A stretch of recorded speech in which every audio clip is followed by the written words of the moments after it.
For the players.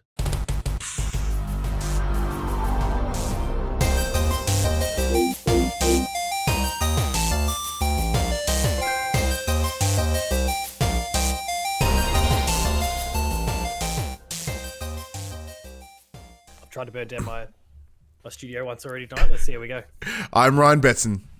And I'm Paul James. And this is For the Players, the pop culturist PlayStation podcast with over 50 plus years. And counting you now, how do we add you into the amount of times we've played PlayStation? And either way, and 15 plus years in the games media combined, I'd like to thank you for joining us in this PlayStation conversation. Normally, Max does a thing. Padge doesn't know it yet. Max is not here. But this PlayStation conversation happens every Tuesday morning on your podcast services, 8 a.m., 9 a.m. on the YouTubes. If you want to join the conversation, you can by heading over to twitch.tv/thepopculturist, where you can jump in the chat and become part of the show. I miss the social bits there as well. You know, Facebook, Twitter, Instagram, X. Well, no, same one. Whatever. Either way, if you are listening on a podcast service, be sure to give us on YouTube. Sorry, be sure to like, subscribe. God damn it! Try that again. If you are listening on your podcast service of choice, be sure to give us a 5-star rating and a written review. If you watch it on YouTube, be sure to like, subscribe with comment below. I'll endeavor to answer every single comment. And if you want to support us financially, you can at patreon.com/thepopculturist. I've been doing it for so long, this exact way. It threw me to kind of to step outside of it. However, today is the day.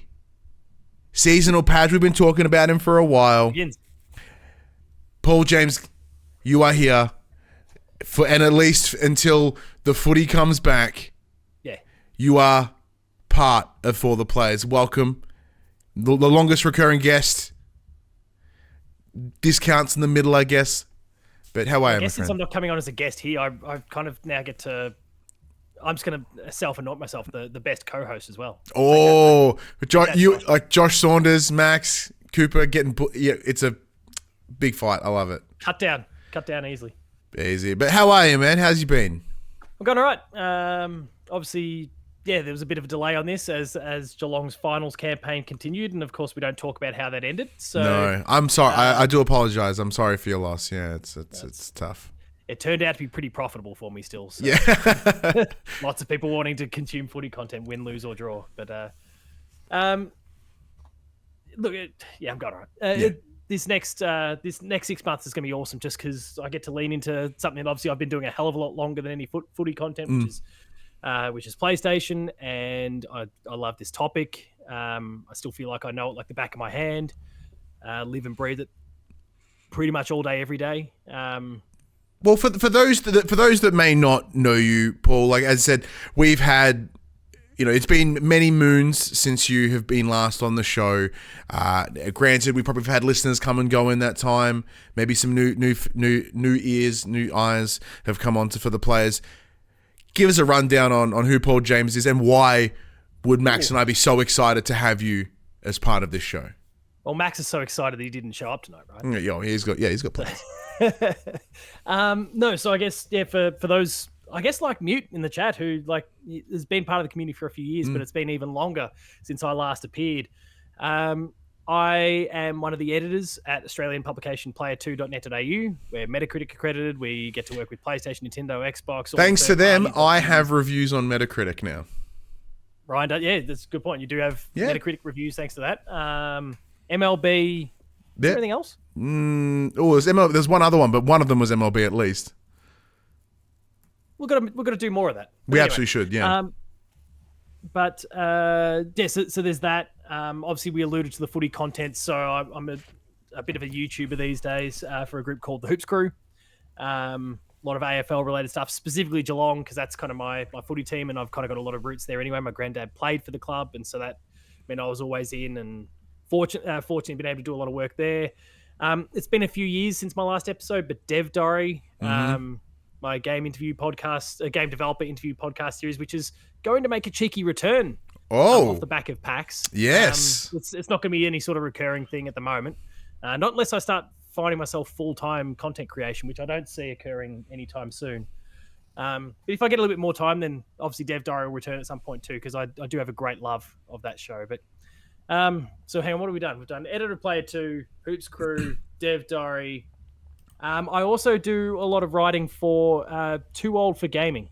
That's right, of course, big one. Here might be aware of. It's a whole PlayStation centric thing, which really kind of adds to, I guess, a little bit of weight for me when it comes to this particular conversation. But we've produced a whole range of books around the PSP, the PS Vita, the PS3. We've got a quarterly magazine that we put out, like a physical magazine, which is kind of cool in 2025 when most people don't buy things physically of any sort.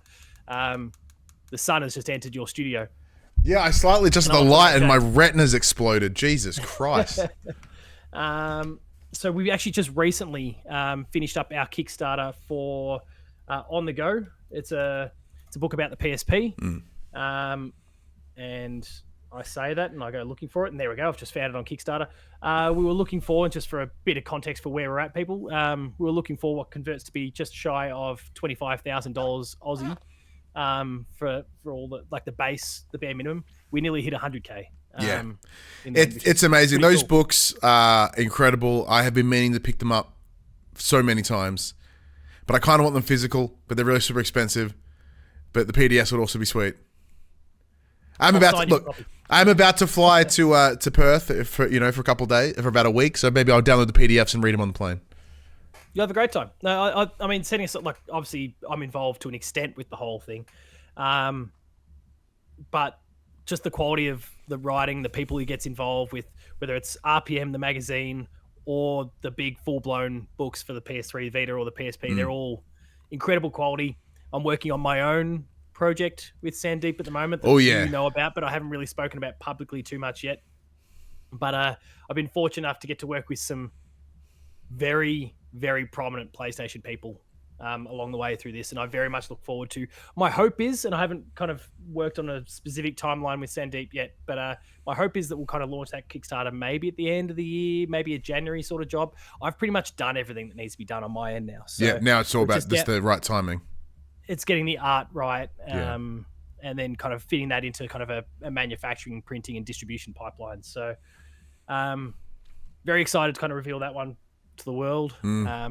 Maybe I'll just like drop a little hint. If you like Naughty Dog, then you'll like my next project. It's pretty exciting to sit aside. It's my own project. Like, this is not me contributing to something. This is actually my own project that Sandeep's helping me print and distribute and all those sorts of things. But to actually get to be responsible for a book, it's pretty sweet. It is pretty fucking cool. But outside of those things, who are you as a person when you're not doing all those things? Because, for the players, the pop culture has always been, not just about the games and stuff. It's about who we are. It's what you come here for. Like, you're a husband, you're a father, you got 2 lovely children, you're a teacher. I am. I actually don't know how. Like, I don't know how I get time for all these things. And it is amazing. And like the family and all those things, actually, and the job, the full-time employment, they all come first. So all that other stuff is kind of on the periphery.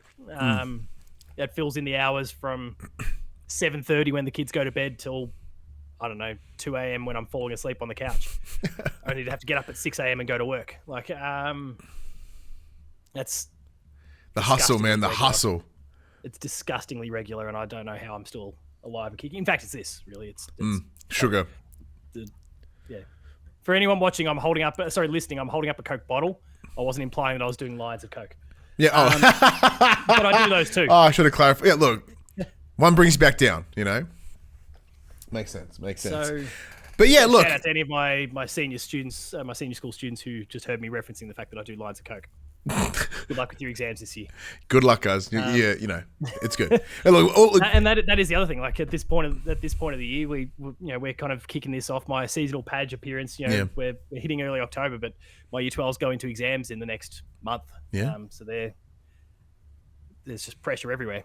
But anyway, with everything you've listed, and apart, like, not simply that, you are much more than just the things you've achieved. You're a good friend of ours, and we've always loved working together, whether it be on PopC stuff or on Player 2 stuff or whatever random shit we just come up with and have done over the many, many years. So it's always been the goal to build this into what I would like to consider the best PlayStation combination in this country for podcasting sort of space. You had a show many moons ago, and that was cool, but that all sadly fell apart. The other bloke was a plagiarist, and I didn't. Yeah, and thankfully we're not that. So, and seeing as every other show doesn't seem to exist, I was like hoping for the day you'd your availability would be open and you'd come in, and even just for a window of time, get to hang out with us and talk about the PlayStation, because, as I said, you are legitimately one of the best PlayStation minds in this country.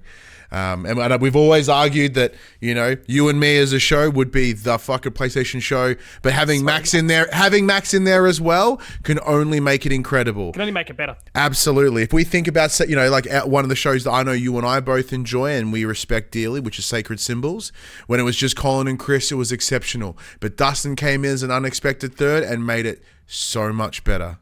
And I'm trying to make sure, because you're right, I do consume their content quite a lot. Now that I'm stepping into the chair for this, I'm actually shuffling around my podcast schedule now to make sure I don't listen before. Yeah, see, I have that same challenge, but I have to listen to Sacred on a Saturday because I listen to it when I drive to shows and whatnot. So it absolutely does taint. Yeah. It does taint, in theory, what I say in here, but more than anything, it would help reaffirm my opinion. Like, I have my opinion and I hear it and I go, okay, my opinion's not insane. Or I disagree with that. Here's more points that I have to disagree with that now. But if it's ever something, I've had that consideration in the past. If it's ever something that's like, oh, that's directly from that, I just acknowledge it. You can't not acknowledge literally the best PlayStation podcast in the world. We're just the best in this country. Made in this country, to clarify. Not in this country, because that's still Colin. But, made in this country. But that does bring us into the big meat of the show, where we jump in, talk about what we have been playing. This makes it most exciting for us. We get to chat to you after you've been spending some time with Sucker Punch's latest release in Ghost of Yotei. Yeah, so shout out to PlayStation Australia who provided the code. I know you guys We've been playing over the weekend, yeah. But I think, I've had it for maybe 3.5 weeks, 4 weeks, something like that now. So the reviews there, Max just chirping in the chat there, little drive by. I don't know. I'm the host. Who are you? But anyway, there's some guy in the chat. Look, shout out to PlayStation who provided the code. Played that. If people want to check out some full thoughts, go check out the Player 2 website for the review there on Ghost of Yotei. But it's good. And I'm a bit, to an extent like you, I don't lose my mind over really heavy Japanese, over the top Japanese stuff. Now, this is not over the top in any way, shape, or form. I think it's very rooted. It's very of the era, I guess. But geez, they do it well. The first game was good. Second game even better. It has now, off the back of Ghost of Tsushima, I was still I loved it. Had a great time with it. One of my favorite games of the year that year. Obviously, it had some pretty stiff competition in Final Fantasy VII Remake and The Last of Us Part 2, among others. But I still walked away going, but I would have really liked to have Infamous. Now, don't get me wrong.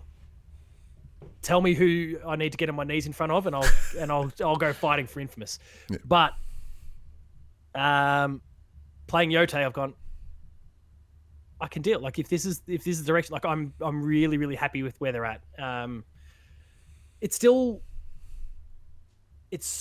respectful to Japan and Japanese culture, but at the same time, you can see all the Western influences. Okay, you've got Erika Ishii, who does a fantastic job, and again pays respect you can hear it in the way she speaks. But then the dialogue is still very the way they're casually throwing very modern day language around. Not that she's telling people to fuck off or anything like that, but that could also just be a conscious choice in the. As in, I'm sure, for the Japanese versions that they create, because with that faithfulness there, I imagine that won't be present in that translation. I guess, presumably, because I imagine a straight word-for-word translation, if they were to do it in that Japanese, would actually be kind of weird to hear. I imagine, garbled and messy. Yeah. It's like the old SNES games back in the day. It's more like the tone. Yeah, the tone. Yeah, I'd agree with that though. Yeah. The tone Not that I lived in in 1600s Japan, but it's not at all how I would imagine that they would speak for the most part. Setting aside even the language and the translation, but just the tone of the way people speak doesn't quite compute to me. Max in the chat has asked the big question though, as we're discussing the language and tone. Are we playing subbed or are we playing dubbed? I'm playing dubbed. Now, Max, don't even contemplate this sort of thing because I'm not some weeb like you are. So I play dubbed because I want the thing in English. Yeah. I don't want to have to look at the bottom half of my screen just to work out what was said. I want to actually consume all that's going on the screen and have my ears do the work for me. And so, but I also then have the English subtitles on. Yeah, I think did I keep them on? I had them on for a while, and then I think I turned them off. Yeah. Just to clean up my screen, but because when I'm in that circumstance where I'm reviewing something, I'm kind of all in. The phone is a long way away. Yeah. I don't have to be kind of half in and then go, oh, hang on, what was that? And take a quick read of whatever was going, the subtitles at the bottom. So, yeah, dubbed. Don't get me wrong. I actually, with this game more than most, I understand why some might go for subbed. And that's also a massive credit to Sucker Punch in terms of the work that they've put in to again, make sure this is a really respectful representation of Japan, the way people speak, getting the mocap right and the facial movements right. They've done a phenomenal job with that. So I actually don't blame anyone in the slightest. Setting my jokes about Max being a weeb aside. It's true, but setting them aside, I wouldn't blame anyone for going down that path because they've done a fantastic job with it. And I did check it out, and I think it's great. I went back to my default because of how I want to consume it. I don't want to have to put in that extra work while I'm trying to critique the thing as it is. But I do get it. Yeah. Because I'm similar to you. I've discussed on the show many times around how I liked the gameplay of Ghost of Tsushima. I really enjoyed it. However, the world itself wasn't enough to bring me in because I'm not someone that is overly, not interested. There's not the right term, but overly infatuated, I guess, with that samurai culture that many people within the game space commonly are. Not my thing, and with the context, as you mentioned, of it kind of dropping around Last of Us Part 2, etc., I had wanted to spend my time in that. My brain was still there, not really expecting or wanting to play this sort of Ubisoft video game, right? Yeah, an Ubisoft-esque thing where after just coming off this really cinematic story-told experience through Naughty Dog with Last of Us Part 2. But heading into this, it's a little different, right? Because I have come into this with a lot more of an open mind comparatively, even unconsciously compared to Ghost of Tsushima.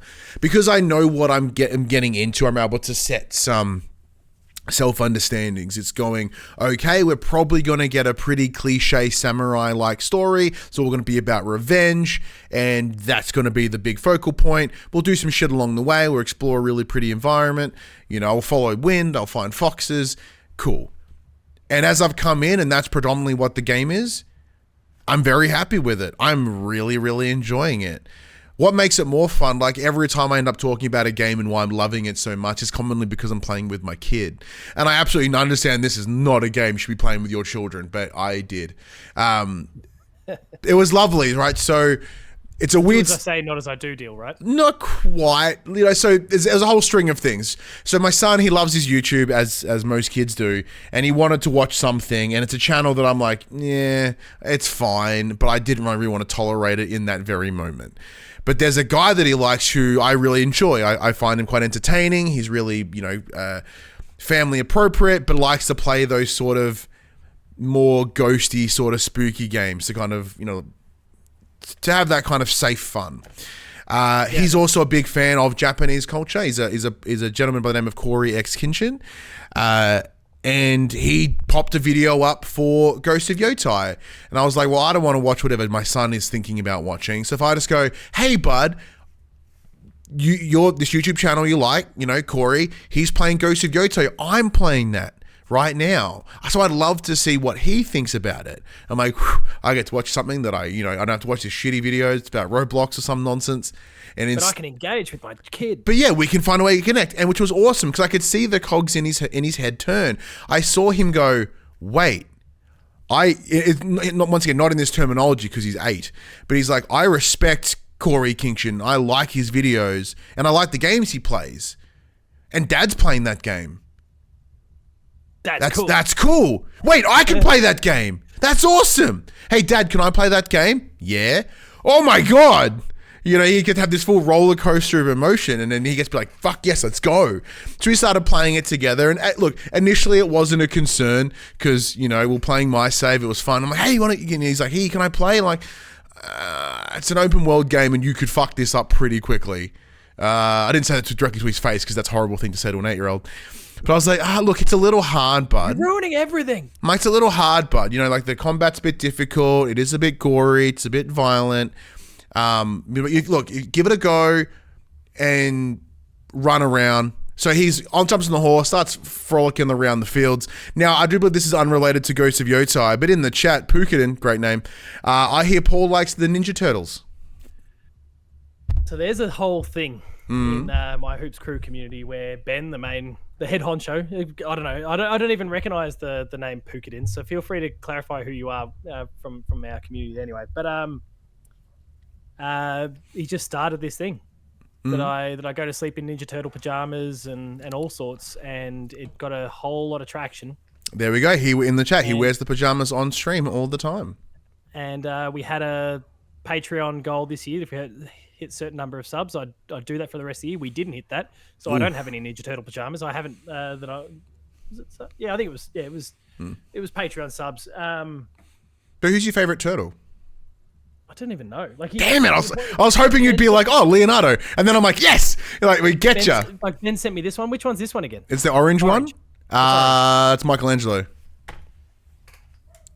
Okay, let's go with him. I don't know. Yeah, because Leonardo was blue, Donatello was purple, Raphael was red, and orange was Michelangelo. Yeah. Yeah, no, it's. He's lying about his ignorance, says Pukadin. No, it's been a whole thing, but I have promised that we're going to be launching some just to kind of keep the bit of engagement going with the community over the break, because obviously footy season is very seasonal, just like seasonal patch here. We're going to have a few game streams and those sorts of things, and I've promised that I'll kick off with. Remember that Ninja Turtles game? It came to Switch and originally like iOS. I've forgotten its name now. Shredder's Revenge. Revenge. Yeah, that game rules. Rules. It's kind of Hades like. Yeah. Oh, that's not what I'm thinking of then. I'm thinking of the one that was the side scroller for essentially a throwback with the side scroller beat 'em ups. Turtles in Time, says Max in chat. No, not Turtles in Time, but there was one that was. I'm gonna double check it, but there's one that the parallels were made. It was Mr. Matty Plays that was talking about it. Oh, okay. Over the course of the last few years, and he was completely blown away by it. Dismissing it first because most Turtles games are shit. TMNT Hades like Splintered Fate. Oh, okay, all right. In comes Reverend Puck, our resident there we go. corrector. Yeah, Reverend Puck's got it. Yeah, Splintered Fate's the one. So that's like that'll be the first game that we stream. All right. I was unaware of this. Set aside whether you do or don't like Ninja Turtles, because I'm okay with turtles. I don't mind some turtles. Obviously, Pukadin's having a bit of fun here, but like I don't really have any sort of history at all, really, with the turtles. But the game looks really good. It does. So 100%, I'm going to stream it. Absolutely, it does. But speaking of ninjas, though, Ghost of Yotei, so I've been playing it with my son. It was really lovely to sort of. So we're sitting there playing. I'm like, look, it's my save. It's an open world thing. He could fuck this up immediately because look, I'll wander off. I'll come back. And I'm like, where are you? What have you done? And he's like, I've beaten the Yotei 6, and it's fucking blueprints all over again, right? So instead, I was like, what was I doing? I went somewhere. I went and got my hair cut. On the morning of, it was a good haircut. I'm just wearing a beanie because I'm lazy. I'm not like hiding a shitty haircut. I get a message from my partner. She's like, "Look, can James start a new game?" Because I'm like, yeah, of course. So he starts a new save, makes it all easy and whatnot. But to his credit, because I didn't see the message straight away, it probably took me about 20 minutes to respond. He didn't start a new game. He was like, "I'll stay where Daddy saved, and I'll just play around in that area." So I was in like one of the groves. So he's just running around with the horses, pretending to fight things until he got the okay. And he went, "Oh, sweet." And then he started the new game. yeah, and then when I came home, I got to see him start playing. I saw him, beat the snake. Now, spoilers, it's one of the Yotei 6 is kind of the collective bad guy for this title with the guy at the top named Lord Saito. In the early stages of the game, you take on one of them just to sort of establish what a boss battle is like in Ghost of Yotei. But, my kid didn't realize that. He was just like, oh my God, I get to have a boss fight. I'm going to beat, and he beats him. And he was so happy. And then we just spent the, rest of the time just running around doing missions. And it's this mixed emotions, Paul, in that I'm enjoying sharing it with him. It's lovely. But he's doing all the things I haven't done. And it hurts me. Because it's all spoilers. Because then when I go to play it and I'm going, it's like yourself, I have to review this thing. And I'm like, well, it's kind of a tainted review experience because I'm not doing it. It's not in the order that I would have liked to experience it in the way I'd like to talk and review about the title. And then it's just, I just have to sit there and eat it up and be like, look, some of the sacrifices that we make as parents, some of them are harder than others. Some of them are really unimportant, like this one. Just go, James. There's only one thing you can do when you play this game. Go get as many fox dens, wolf things. Do all the collectibles. Find all the bamboo for me. Like, smash all the bamboo. Hell, Max sent me the screenshot. I never actually encountered it. So that's for the dual katana. The L3. Oh, is that? Oh, that's a lovely Helldivers controller you've got there. Oh, yeah, it is the. And my ghost one's in the house now, but like you've got to use it's like L1 using the directional buttons and then L3 along the way. I'm like, I clearly didn't get that one, and I haven't 100% of the game. I will go and 100% the game because early on you get directed to the Yotei Mountain, right? Where there is a gentleman, a warrior who is trained in dual katanas. So when you go there, you learn how to use the dual katana, and part of that training is to strengthen your left hand. The game intentionally makes it difficult for you to demonstrate that you're getting your left arm is getting stronger as the button presses become easier over the multiple times you've done it. I didn't tell James that. He was like, oh my God, I'm getting better at this. I'm cutting more bamboo.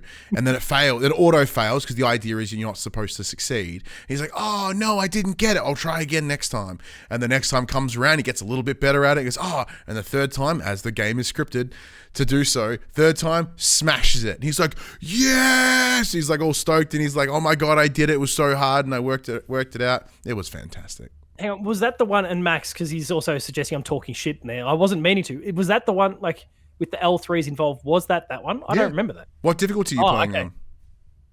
I played on normal. Yeah, me too. Maybe I just forgot that. But then again, you'd put so many more. I wasn't. Yeah. You put so many more hours into the game than we had at that point. You probably that was so deep early on because I imagine you wouldn't have been able to get to the end game without the dual katanas, right? Oh, absolutely. No, I got to yes, then you absolutely so you have experienced that part. I just couldn't believe it in terms of one that you've genuinely got to do properly. Yeah. It's like, holy shit. And he said, and Max it was completely set up to bug you up. It's the same one that Max sent, yeah. I forgot that was even a thing. I think probably because you were supposed to fail it. Yeah.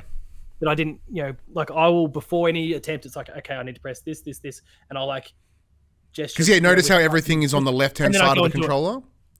And you're training your left hand in the game? Yeah. Excellent point. There we go. See, and on top of that, because I'm tangenting, but we'll come back to... So in terms of controllers, right, we're talking about this bamboo stuff. There is so much motion control in Ghost of Yotei, way more than I anticipated.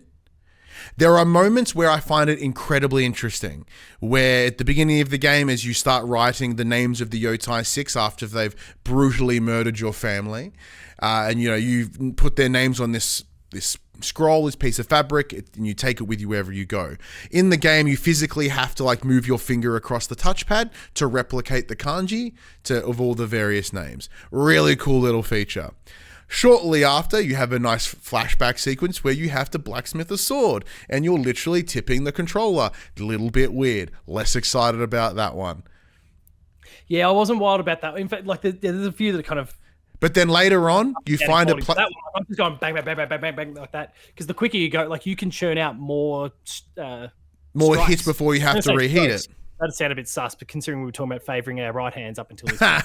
like, just smash away at it really quickly, and then you reheat it once, and then just smash away again, and it's job done. Like, you started to like some of these things were a little bit. And unlike Kingdom Come 2 Deliverance, where the game was intentionally had a lot more realism in its metalwork, where you had to properly hit it in certain places and it would affect the outcome of the weapon, like how it would appear in the end. Where this isn't that, you could just simply bash the shit out of it and that's sufficient and you're done. Yeah. You're fine. And that's cool. You can just skip them, and that's whether it's that, whether it's there's this lighting the fires as well. You literally have to like axe on flint and then blow on it, which was fun the first time, and the second time, and it became less fun the rest of the time. In the chat, Gabe2000 jumps in and says, "Sounds like Heavy Rain motion controls." Not quite, but they are very similar. Think like I think it was Infamous, where you had to like a spray can. That was dope though.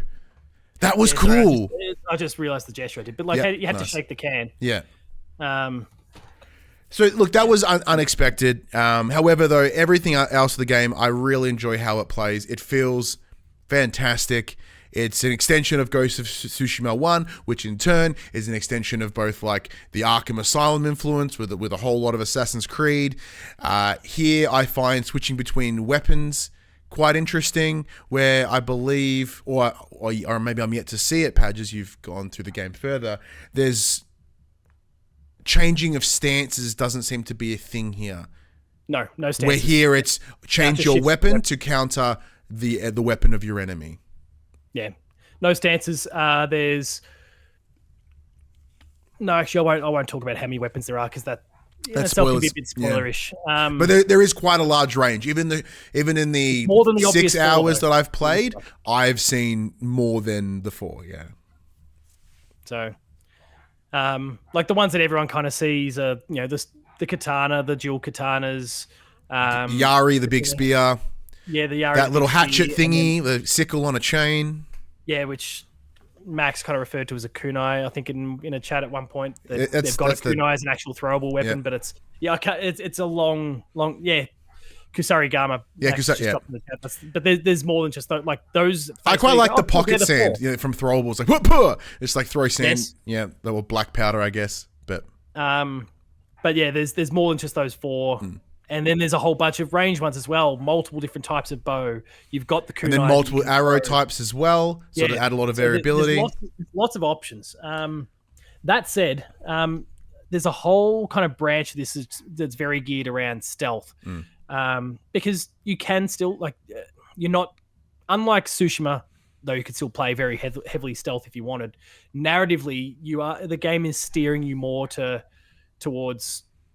stealth, less honorable in your approach. Just get the job done. Kill them however you want. From memory, the stat tree also split off in that way, as it was more like here the unhonorable and the more honorable side, and you kind of got the favor from but in this case, it's got it's still got those elements, and you can upgrade a million different things here, but it doesn't feel like it's so split of this is the honorable path, this is the dishonorable path. It's like, what do you want to upgrade? I find in the small time I've played, because Atsu's whole approach is kind of almost just kill at all costs, just get the job done. I found myself just kind of running in there and just massacring people. Which is fun. Probably shouldn't have shown an 8-year-old that, but I did. He killed so many people. He's chopped off so many limbs, and he was really excited about it. And as you upgrade things and you get the ability to basically, I think the phrase is slaughter, which you could do in the original one, but you can slaughter some of the guys. If you get the stealth drop on them, and then you behead them, and their head just goes flying off the shoulder. And then of course these standoffs as well, which are endlessly fun. We got you hold, you find that moment of movement, slash, and then you eventually can chain a number of them together, allowing you to sort of clear a small collective of dudes in a quick fashion. But obviously, the combat is a big part of the game, and I believe it is by far one of the best parts of the game. I find it really fluid. I find it really enjoyable, and the speed at which the game is happy to change weapons, it's not super realistic where you've then got to pull your bow out. It's just boom. It feels like the bow just clicks in your hand immediately, or going from one katana to 2. It's not like Red Dead Redemption 2 where there's a full slow motion animation as they have to then pull out the other weapon. it does feel nice and quick. So like ducking between the various weapon types, depending on what, if you're being swarmed by like 6-7 dudes of various weapon types, I don't feel disadvantaged that I have to switch between the weapons to be able to clear them out at a reasonable pace, which is quite nice. No, it all feels very fluid and feels great. And Max kind of highlights there with the narrative thing that they came to their revenge stories at different points of time. That Jin was an honorable man, but then he was betrayed. Atsu was a kid and then watched her parents get killed in front of her. So the approach is different. I agree. Well, let's jump into that as well. It's absolutely phenomenal the way that this game is. Well, let's jump into that. Obviously, no spoilers because the game has only been out a couple of days. But for yourself, Padge, how did you find the story? I mean, the top level thing, it's all very predictable. Yeah, she wants to get her revenge on the 6 people responsible for killing her family, and I don't think I'm going too over my skis here to just go and tell she goes and does what she wants to go do. Pretty much. But it's more about it's the journey. It's the individual stories of each of the members of the Yotei 6 that you encounter along the way. And there's a real mix there from Saito, who's the head of the whole group, the Saito clan. He's got two sons. There's the snake that you alluded to before, who you can't. There was the Oni, there's the Oni and the spider, the Katsune, the snake, the spider dragon, who are the twins, yep. the twins, not twins, brothers. And then obviously, Saito at the top. But each of those, outside of the snake, who you kind of introduced to, is kind of it's the launch pad for the entire thing that comes afterwards. That's kind of thrown at you as part of a prologue. But all of the other characters they introduce along the way, the stories that you go through to deal with, the Oni or the Kitsune, who's my absolute favorite story arc in the whole thing. And Max was messaging me yesterday while he was playing it. He actually went there first. I went to the Oni and dealt with the Oni first. I'm on the path of Oni, yeah. So it was really it was interesting to hear his take on it, firstly through a gameplay lens, because he didn't have some of the things that I had, because I'd already gone and dealt with the Oni first. But then as he was asking questions about, is this person who I think it is? And I'm sitting there going, I don't want to say anything, it's spoilers. But then seeing in the chat going, and yeah, my son did that. He went off and did some storyline, and I'm sitting here watching it, and then a huge plot point happens and a big character reveal, and I'm like, I would have loved some context for this massive reveal right now. But it was awesome. It was a good twist though. So that it gets delivered incredibly well. There are like any game where you've got this sort of storytelling going on, there are some characters that are delivered, or the stories are going to be more appealing to people's taste than others. But I think they're all, for what they are, they're all delivered really, really well. And each that you encounter kind of depicts a different part of the key focal night of the entire thing, which is when Atsu's parents are killed. And the whole Yotei 6 believe that she was dead as well. Yeah. They skewered her to a tree that was then lit on fire, and she survived it. For reasons that I won't spoil, because again, leave it at that. the game kind of depicts it. But that's all part, what I've told you is all part of the very trailers, early, all the hour marketing's and a gone bit, out there, so. And they've kind of highlighted that through. I mean, if she died on the tree, you're not. A very quick game if she didn't. Yeah, if she died. Yeah. But for myself, I'm similar to you. I'm going down to the Oni direction first, mostly because the weapon that you get at the end of it, which is the Yari, which is the big spear, I'm like, that looks more fun. That looks fun for the next weapon for me to have, and I have found some others along the way. But what I really like about this, not in a similar fashion to, say, Resident Evil Village, which had the idea of, the carnival of horrors, where you each told a different story within different kinds of horror. This does give you the ability to go whichever direction you want, whichever villain it catches your attention first, which I kind of like. Now, I don't distinctly remember in Tsushima whether that was something similar. In my head, it did felt very linear. However, there was so much to do within the world that it wasn't linear, if that makes sense. In a true open world fashion, it's here's where you want to go, do what you need to do to get there. And that's the same principle that I'm bringing into Yotei as well. Like, even though I'm heading over here, I'm like, oh, what's this? Oh, the bounties are really fun, going off and doing those things because combat is just so enjoyable. For the story side, though, I'm open to Atsu as a character. She is very stoic. I'm here for revenge and then I can die sort of energy.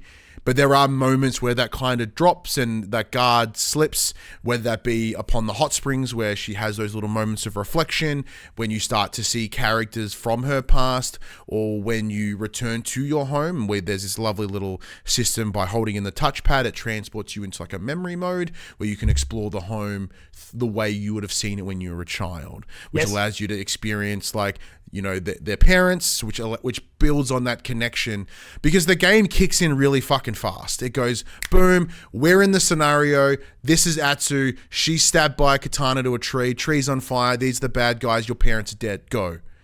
So there's none of that lingering build in. It just kind of went straight for the jugular. And then as you slowly start to build and learn more about her family and the connections that she has within the island of Izo, you kind of get that real sense of community and connectiveness, and which in turn makes the Yotei 6 seem a lot more malicious in their intent, because their desire is to disrupt this lovely community energy that is going on as they're wanting to essentially oversee and control the area. In those flashback moments, though, there is really good voice acting, as you mentioned. However, the voice actors for the children is kind of shit. It sounds like they've just got, maybe whether it be Erika Ishii's voice, and they've just like, you know, chucked on that high pitch. Yeah, they just high pitched it a little bit, go a couple octaves up, and it gave that little bit of a chipmunky sort of feel. There is a particular character that I'm pretty sure was the voice of, was it Kakalo in Horizon Forbidden West? You know, the guy with the robot arm, with he's missing his arm. Oh. And then, I'd have to go double check that. Yeah, I heard that voice. I'm like, God, I know that voice. And it's the same as her dad. Her dad is a very similar voice. To me, it sounded like Neil Druckmann for a hot minute. And I was like, I don't think it is, but there's a little bit of Druckmann twang to it. But outside of that, because I am playing it with English dubbed, everyone does have very stereotypically Japanese sounding voices. You know, it does sound like, you know, those English translation-y sort of things. But everyone does have that sort of Asian twang to their voice, rather than a dub of an anime where everyone just sounds kind of English. And like if Atsu was like, oh my God, my family, you know, that real high-pitched anime bullshit voice, I would have screamed. Fucking weebs. Absolutely. Yeah, Max. Now, speaking of like racist voices and stuff, this is going to sound a little racist, but I'm not meaning it to. A lot of the NPCs look the same. Like, I'm finding that there is a lot of similar, like if they're like, hey, this is the clan, and they all kind of look like old rusty ass, you know, shitty looking Japanese dude. They all kind of look the same, decrepit. The key characters though, all look different, but anything that is tertiary, they all look kind of similar. Yeah, I'd agree with that. I was a bit worried where you were going at first. But, thank you. But yeah, it looks like a lot of them have been made just, you know, in a basic character creator from like a Bethesda game. And so like if they've got a beard, it doesn't quite look right. It looks like it's kind of been, you know, stuck. They look like a bunch of randomly generated characters. But then like randomly generated from a pool of as procedure generated. Yeah. Like, okay, you got 8 beards, you get beard 6 on skin tone 5 with, you know, hair 4, and like that's fine. Like I'm not a developer, never have been, will never probably ever be. So from a resource perspective, it makes total sense. But if it was that moment of me watching it going, am I racist to think they all look the same? And then thankfully my partner looked to me and went, is it racist to say they all look the same? And I was like, ooh, glad it wasn't just me. But yeah, outside of that, like, all the characters feel unique, and like when you go into the menu system, there is a moment where you can see all the characters that you are connected to, and like that is a really lovely family shot, and you can see all the. It feels hand drawn. Well, it is hand drawn by the looks, but it really almost like it made me think of like an old instruction booklet for a Final Fantasy game. Oh yeah, I was going to say, did it make you feel like Sly? But no, oh my God, it does feel like Sly. The old Sly games, they literally had that screen, which like here's all the key characters around Sly. Like you can see the Well, there are little nods. I saw a video on IGN of like little sprinkles in the world. Like there's a mask that is called like the Sly Thief mask or something, and it's literally a little raccoon mask. And there's a couple of infamous things later on as well. I saw. Because I didn't see them where they happen in the story. I have no context. I'm like, cool, infamous reference. Fuck yeah. You tell me there's a chance. Yeah, they're at least aware. But yeah, look, so far, granted, I'm only like, better part of like, 6-7 hours in on my save, but my son's done another about 6 as well. So being able to sort of see the same area in a couple different ways. I love the cartography with the maps. You've got to like place them on the map to, sometimes it can fuck the shit out of me. I'm like, get really mad about it. But then 9 times out of 10, I'm like, boop. It's like a nice little puzzle. And then you get it. Yeah. And exploring the world is an absolute treat. Now, I'm very aware that it's possible, very almost identically to my experience with Returnal. In week 1, I'm like, man, I'm really enjoying this. What a really cool game. I'm so happy to be playing this. And then when we return in 2 weeks, because next week is PAX and I'm in Perth, I'll be like, fuck this game. Fuck this Japanese-ass game. Which I don't think will happen. The story being simple enough, and this revenge, explore this world, build connection, take on dude, I'm actually okay with, because it feels like I'm living more in the world. Now, once again, whether this is something that is... Have you listened to Sacred this week? No. So like I said, I've shelved that until after we do this. So one of the things that was mentioned is like, in Colin was replaying Ghost of Tsushima, he's like, this game is really fucking dark. I can't speak to that, or whether that sentence is altering my recollection of Ghost of Tsushima. No, but my immediate assumptions, it's much darker. It's a lot more overcast. And a lot of night stuff because of the stealth. Yeah, there's more night stuff for the stealth, and then like there's so many things kind of burning. Yeah. That it means there's kind of that dark, like that ashy. Ashy with like the red glow of things, like that's where the main color comes from. And there are moments of color. Some beautiful, vibrant. Yeah, there's certainly some beautiful, vibrant components. But it is and having played Yotei now in full in terms of the campaign, anyway. It's so colorful. It is absolutely a more vibrantly lit environment. Absolutely. Like, yeah, the contrast feels cranked up, but not in a disgustingly gross way. Like, it feels really nice. And that opening cinematic, which I also shared on my socials, where it comes into the title screen, like as you're galloping down, you jump through the trees, the HDR kicks, that big bloom, and you just see the Yotei mountain in the distance, and it's all like, oh, yeah. There's moments where I'm like, this game fucking rules. The other thing which would be interesting is the little guitar. I quite like the guitar. I forget what it's actually called. Shamisen? Yeah, the Shamisen. That's kind of fun. In the beginning, I was like, didn't we just get super Australian? Yeah, I'm like, this is going to annoy me. The Shamisen. But I don't mind it. I really don't mind it. And the fact you go, that's not what it sounds like. It sounds much better, I promise you. And then it's like, there's a bamboo thing over there. I'm like, there's this over there. I'm like, oh, sweet. Yeah, quite like that. It's fun. And using the touchpad, like when you're in some of those components, like using the touchpad and moving up and down. Yeah, you got to find the spot on the neck, find the fret. The sweet spot. It's cool. It's very well done. Max is giving a shit because he's mentioning the all black and white Kirizawa mode, which returns, which looks sweet. Yeah. Enjoy it your way, Max. Yeah. But he also highlights and it is, look, I don't think it's as big of a deal as seems like Max is making of it. It's very impressive. It's just how quick the game boots. It is. I feel like I'm like Death Stranding was quick. The game and in action within like 7 seconds, he reckons, and it is lightning fast. Yeah, like Death Stranding was fast, but this does feel a little snappier somehow. Yeah, like there was a moment like I played up until a point when you kill the snake on the first night we got the code. I was like, cool, it's a little late. I'm gonna go to bed. Turn the console. I close the game. Whatever. Go to bed. Wake up the next morning. I'm like, I'll play a little bit before work. Boot the game. Put the PlayStation up. Boot the game up, and I felt it went. And I'm like, did I close the game or did I put it in rest? I had that moment too. Where it's like, did I rest mode this or did I actually shut the game down? And I'm like, hang on, no, I've definitely closed the game because I've played other things for other redacted titles.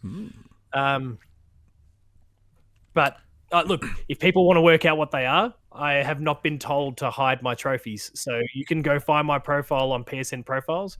Go Catters. You can go searching. I don't care. Like Go Catters is what you need to look for, and I'm gonna need to add you to a description and stuff. All right, I feel about that. That's sweet. So feel free to go and have a bit of a peek at what I'm playing if you want. I can't talk about 2 of them. Now I gotta know. But before, like we've been speaking about this for a while, probably like the better part of 45 minutes. Oh wait, no, hang on. It's better part of like half an hour. You don't often get a big first party. Exactly. So while I quickly check your trophies. So you can look Phoebe, at PC profiles.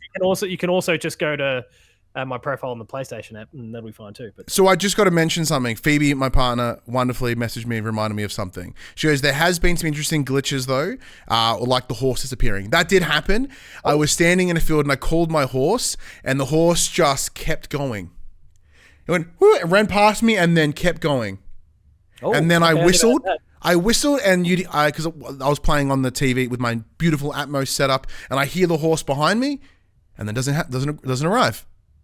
Press it again, doesn't arrive. I run. I go. I think close by at the time because I feel like I literally saw it run for the horizon.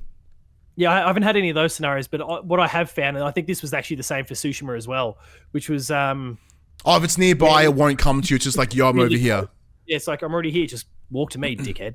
Yeah, so that's what I did. I thought running further away, and then I'd whistle again, and then okay, you're not coming to me, fine, and runs over to you, and you jump on. Yeah, so it ran for the horizon. It was fucking legging it, so much so that I was like, all right, well, I'll go somewhere else. Same thing, thinking that maybe it's a proximity thing, maybe it's glitching out for where I am. So I, fast travel to somewhere else and dick off for a little bit, and then I'm like, whistle, hear the sound effect, no horse arrives. I'm like, that's a bit odd. Close the game, boot it back up, horse arrives.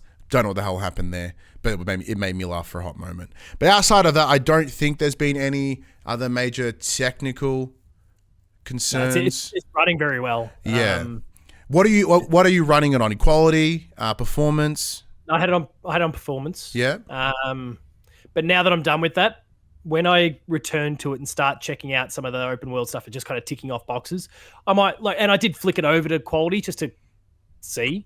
But then quickly toggle back to performance. I've got one. I'm playing one of those too. Yeah, I'd imagine you're playing one of those as well. But we can't publicly acknowledge it, which is very strange considering we don't have to hide anything. Yeah. I do find that funny when sometimes we get emails with like, you can't talk about it, and then some are clear as day, like, shut your shit down. It's why the PopC account's always got its like status offline, trophies locked, just because it's late. We're lazy, don't want to change it. But like, I changed my personal one. Because I'm in the firm belief in, look, we, having worked with someone in the past who refused to make their trophies public, we are adamant, we have very firm stances around that stuff. So we keep ours open unless we absolutely have to. But don't be a fraudulent piece of shit, and no one comes to rip you apart on Twitter.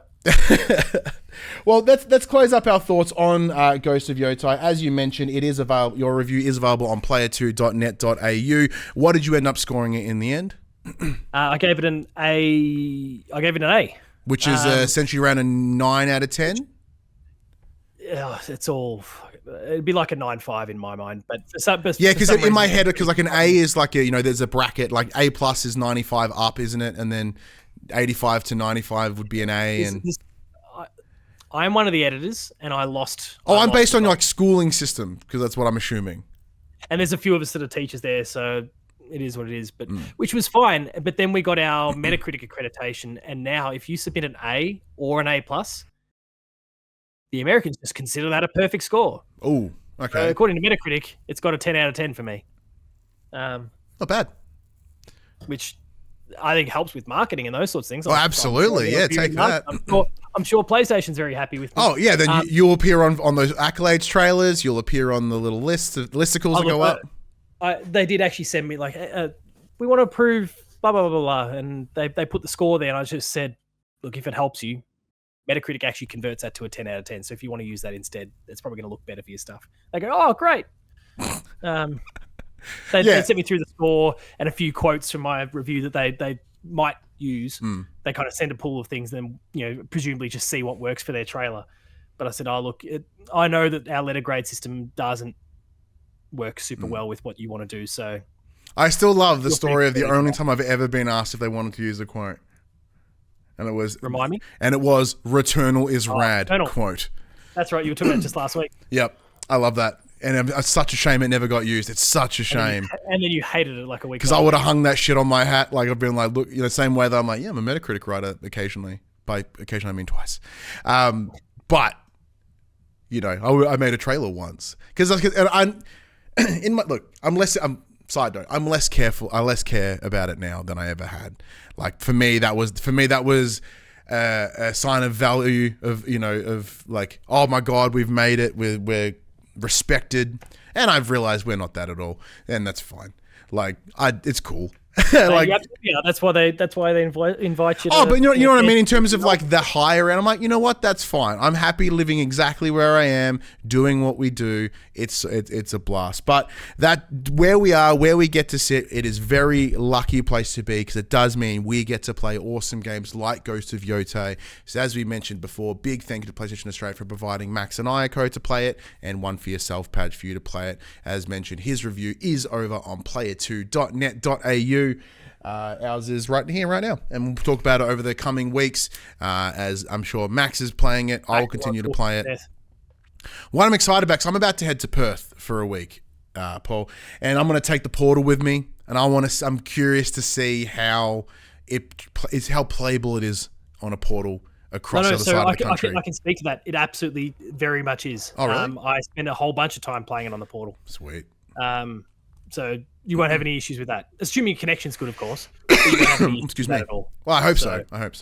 But outside of that, is there anything else you've been playing? Again, some redacted stuff that I can't talk about, but things like Final Fantasy Tactics, the Evilise Chronicles. Do you want to touch on that for a little bit? Presumably talk. Well, look, it's a remaster of a PS1 game, right? Remaster. I don't know. It's a weird one. It gives off all the remaster vibes. It's technically a remake because they lost the source code, so they had to. So they've got it on a technicality. Yeah, so we can call it a remake if you want, but it gives off all the remaster things. It is this weird middle ground because there's already been a re-release of the game in the past. It was called. Oh my God. Even I know that, but then it's lost in my brain. War of the Lions for the PSP. And there's a whole bunch of things. Mute in the chat. You playing that dub too? I bet. I love it. You've been here one episode. Mute's already given you sass. Welcome. I want Ben Starr's voice in my ears. Getting to interview the bloke for an hour and a half wasn't enough for me. He does have that voice. He does have that voice. That was not a bad impression of it too. Thank you. But he does have that voice, and I want to hear it. But to be fair, they've done a pretty good job with the VO for it. But anyway, yes, 100% Mute. I would be playing that dubbed, like I'll play any other game dubbed. So we were also kindly provided a code. Well, I say we. Every time I email our lovely Square contact, I'm like, hey, Max wants to talk to you. Yeah, I was going to say. But yeah, Max seems to be quite excited, and we'll have more to say when we return after our PAX break. Can you send the Bandai Namco team at some point? Just go, hey guys, Max has got no interest in Dragon Quest 1 and 2 HD remaster, but I would love to play it. Can you please hook a brother up and just see what reaction you get? Oh, but that's the fun part. When I emailed them, I'm like, hey, what was recently? There was a Square game. Excuse me while I just clear my throat. No, you're up. Do what you got to do. I'll vamp for a bit. Then I'm back. There was a game that recently where I got to email and be like, yo, look, I understand turn of events. Ryan's asking for a game to start. Hook a brother up. Everybody's Golf. That's right. It was Everybody's Golf. I'm like, Max doesn't give a fuck. I do. And it was awesome. I still haven't gone and played it. Now I didn't get the code, but I've got access to Stephen's account who did get the code, so I might just primary secondary my way through. But outside of that, is there anything else you've been playing? Even just for funsies, what have you been jamming? Yeah, so one of my absolute favorite games of this year has been 2 Point Museum. Oh yeah. DLC came out for it a couple months ago now, but my son wanted to jump in today, so that kind of this was as of like a few hours ago, so we kind of jumped into that. There's some really cool fantasy based content they've added in there, so we checked that out for a little bit. Like I said, there's the couple redacted games I've been playing again with my son. Lego Batman 3 we've been chipping away at just mission by mission. But then a lot of my other stuff's been kind of Nintendo based at the moment. Like I got sent the code to play Mario Galaxy 1 and 2 with that recent re-release. So was jumping into that. There's plenty of stuff on the way in the near future as well. So, but yeah, it's been Ghost and then those redacted games. For the most part. So, well, a fun game to quickly mention before we jump into the news, because it already has gone long. Which is when we're like, hey, if Padge joins the show, this show's going to go long. And I'm like, yeah. And it already has. We're still down a person. We haven't, we haven't even touched the big stuff yet. But a game that both you and I have had a lot of love for, and there is a sequel in the works. A couple of weeks ago, I've been playing on and off, Sakuna of Rice and Ruin. Dear God, is that game still fun? Such a good game. Like, masterclass, that thing. Thoroughly enjoy it. Like that's probably my third, fourth time around that I've gone in and started it again. And like, as Max and I were discussing semi recently, the amazing Phoebe coming through with some water so I can stop coughing in your ear hole. She's awesome. Listening to the show going, fuck, this bloke needs a break. No, I messaged her, being like, can I have some water, please? Like I'm doing my throat's so dry, I'm doing accidental Ben Starr impressions. It was a good one. So one thing that I'm enjoying doing is now that also I do believe this is a very strong connecting to me starting Ritalin a number of years ago for my ADHD.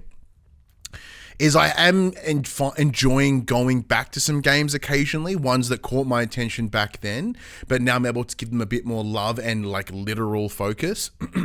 So like Sakuna is exactly one of those titles where I really enjoyed playing it, but now where I'm like, I can probably sit and like kind of lock my focus in on it and be like, okay, I'm going to pay attention to all the little details of growing my rice, but then also the little nuances within the worlds. We get to these cool platforming sections. It's having a really strong fun. And as I have played, with the recommendations of Max, more sort of side-scrolling platformer games as well that are a little bit harder.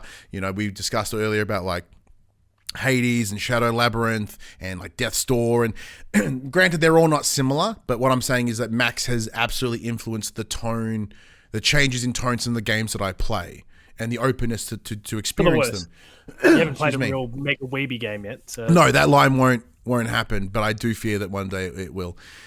Reach out to Bandai and go, hey guys, Kingdom Hearts 4, hook a brother up, and just watch them break. Look, Kingdom Hearts is also one of those games that I think I should play to like have a better understanding. But we're discussing it a couple of weeks ago. Like, maybe I've passed the boat on that one. I'm never going back to it. In the same, I thought Gears may have been that, but now it's on PlayStation, but I haven't played it yet. Halo is most definitely that. Fable is definitely that.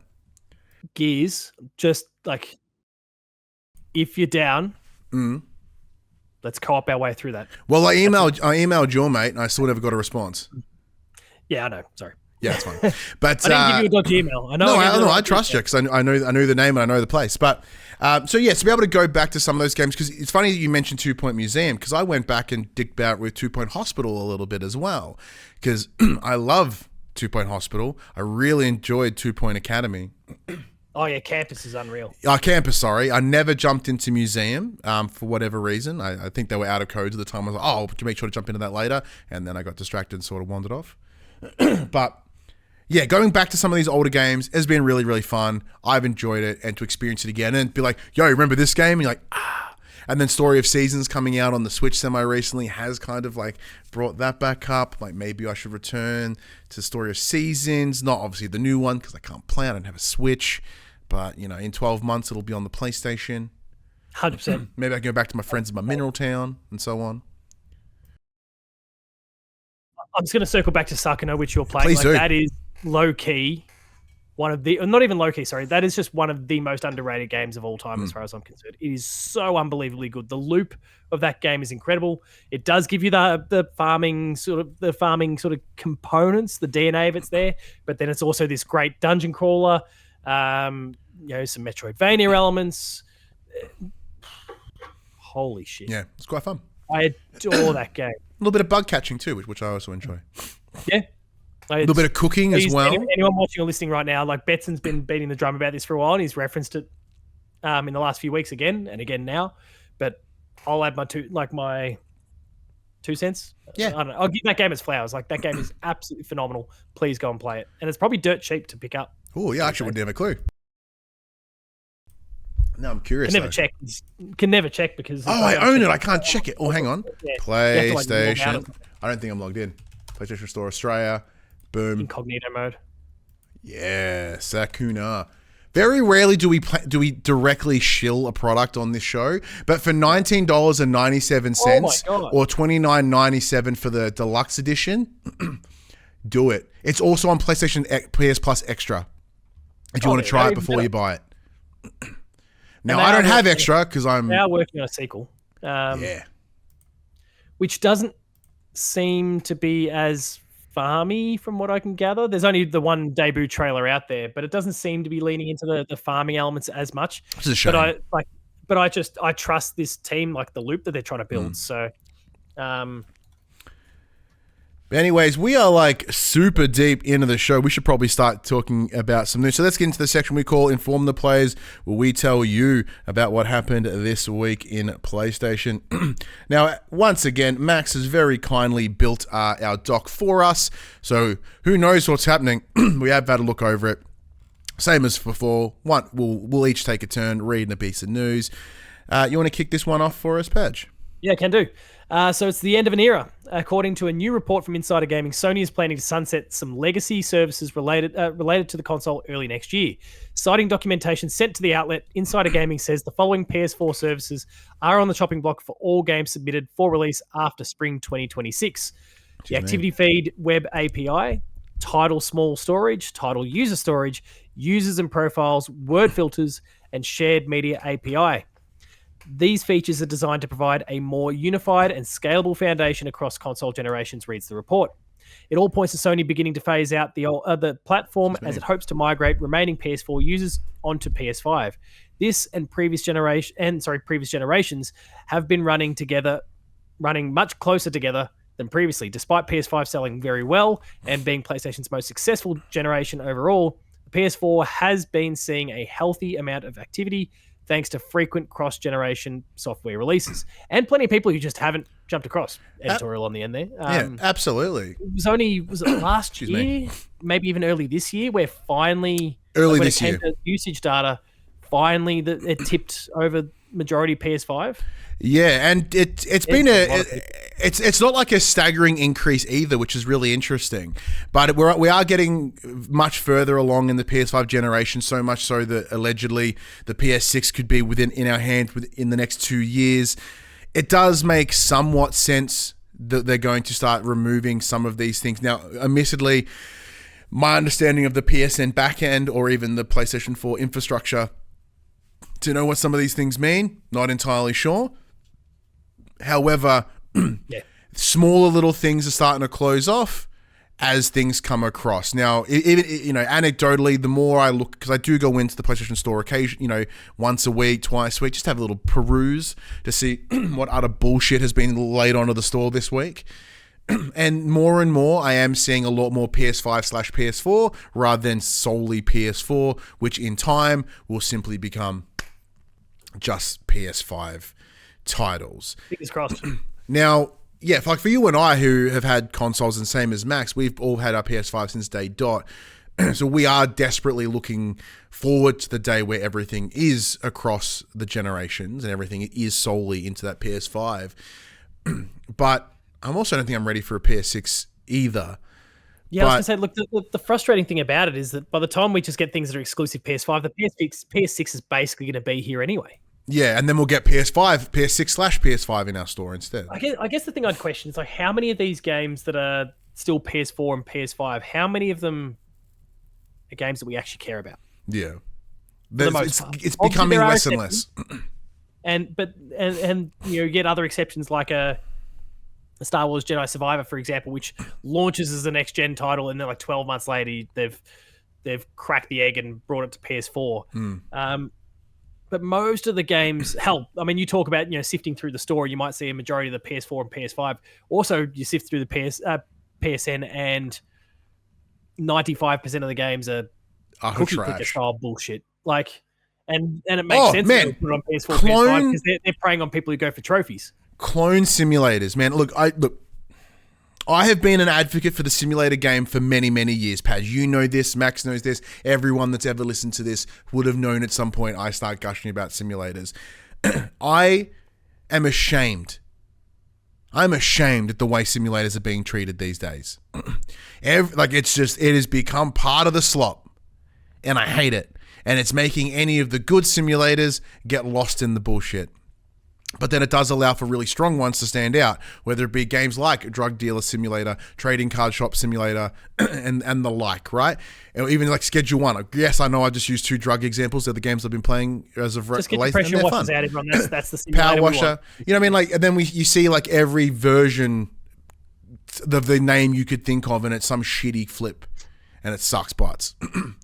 So I'm devastated and bummed that the simulator's being absolutely blasted, and then it's being decorated with these AI bullshit pictures as well. It's a damn shame. Will that be fixed with the transition to PS5? No. They'll just add all this other nonsense that has been removed to be able to start filling that shop up with a bit more shit. Speaking of things being removed, though, this one, however, could be a good thing, as Sony reportedly prepares a new PS5 Pro model for release in the near future. Word on the street is that the company's also got a revised DualSense controller ready to go. This is another rumor, however, and it stems from the Polish outlet PPE, which previously claimed that Microsoft's Flight Simulator 24 was on the cusp of being announced for PS5. That obviously turned out to be accurate, and so the site's now got some credit in the bank. Anyway, this supposed DualSense rework will apparently feature a removable battery, something that no official PlayStation controller to date has offered. A removable battery means that you can, well, simply remove the battery, should the situation demand such a thing. For example, if your DualSense current battery life has fallen off a cliff, which they will, it's editorialized there, it'll be a lot easier to replace the battery itself. Of course, this raises all kinds of questions regarding Sony's potential approach to making yet more money out of a controller-related sales. How much do you think the official DualSense battery packs are going to be? Likely expensive, but Padge, as someone that plays across both PlayStation and Xbox more than, say, Max and I, Xbox, their big thing is those AA batteries have always been an integral part of their controller since the original DualShock 3. All batteries have always been internal, like my PS3 controller. Last time I tried to boot up my PS3 to play Prison Break, which was a dumb choice, I had to have it plugged in because the battery had shit the bed. I mean, I don't look. So we're looking at this. Like, what's your preference? Are you keen to see a battery replacement? Is this an added little gimmick to make some more money out of us? Yeah, I think it's the latter. They'll be able to justify it, a bit like how Xbox is trying to spin its new Game Pass stuff. They're trying to, look how good this is for you. And look, there's absolutely some that's gonna, that are gonna see merit in it. If I can just pop the battery out, but I've also got one of those little cradles. Just drop the controller in it. I'm not I love playing PS5, and I know that there's people that will spend enough time in a single session where their controller does go dead, because what do they last? Like 5 to 6 hours probably. Yeah. Like, absolutely, that's on the table if you can binge hard enough. I don't personally, I just pop it in the dock, and if I do, most people have got multiple controls. Let's set aside like the ridiculousness of you and I and others that are buying. I ordered 2 controllers this week. As we possibly can.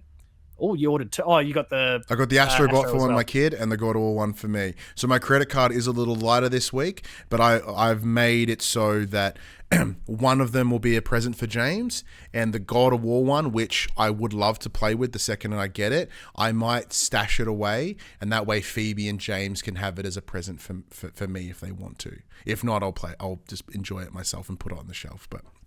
But yes, nice. For people like us who buy cool controllers, like that lovely Helldivers one you have in front of you, as you mentioned before, as you showed off earlier, I do like it. One so simple and pretty.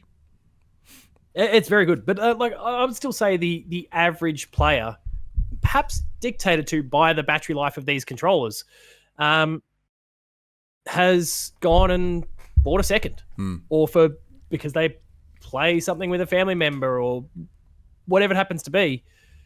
They have a second, at least a second. And so one should be charging while the other is being used.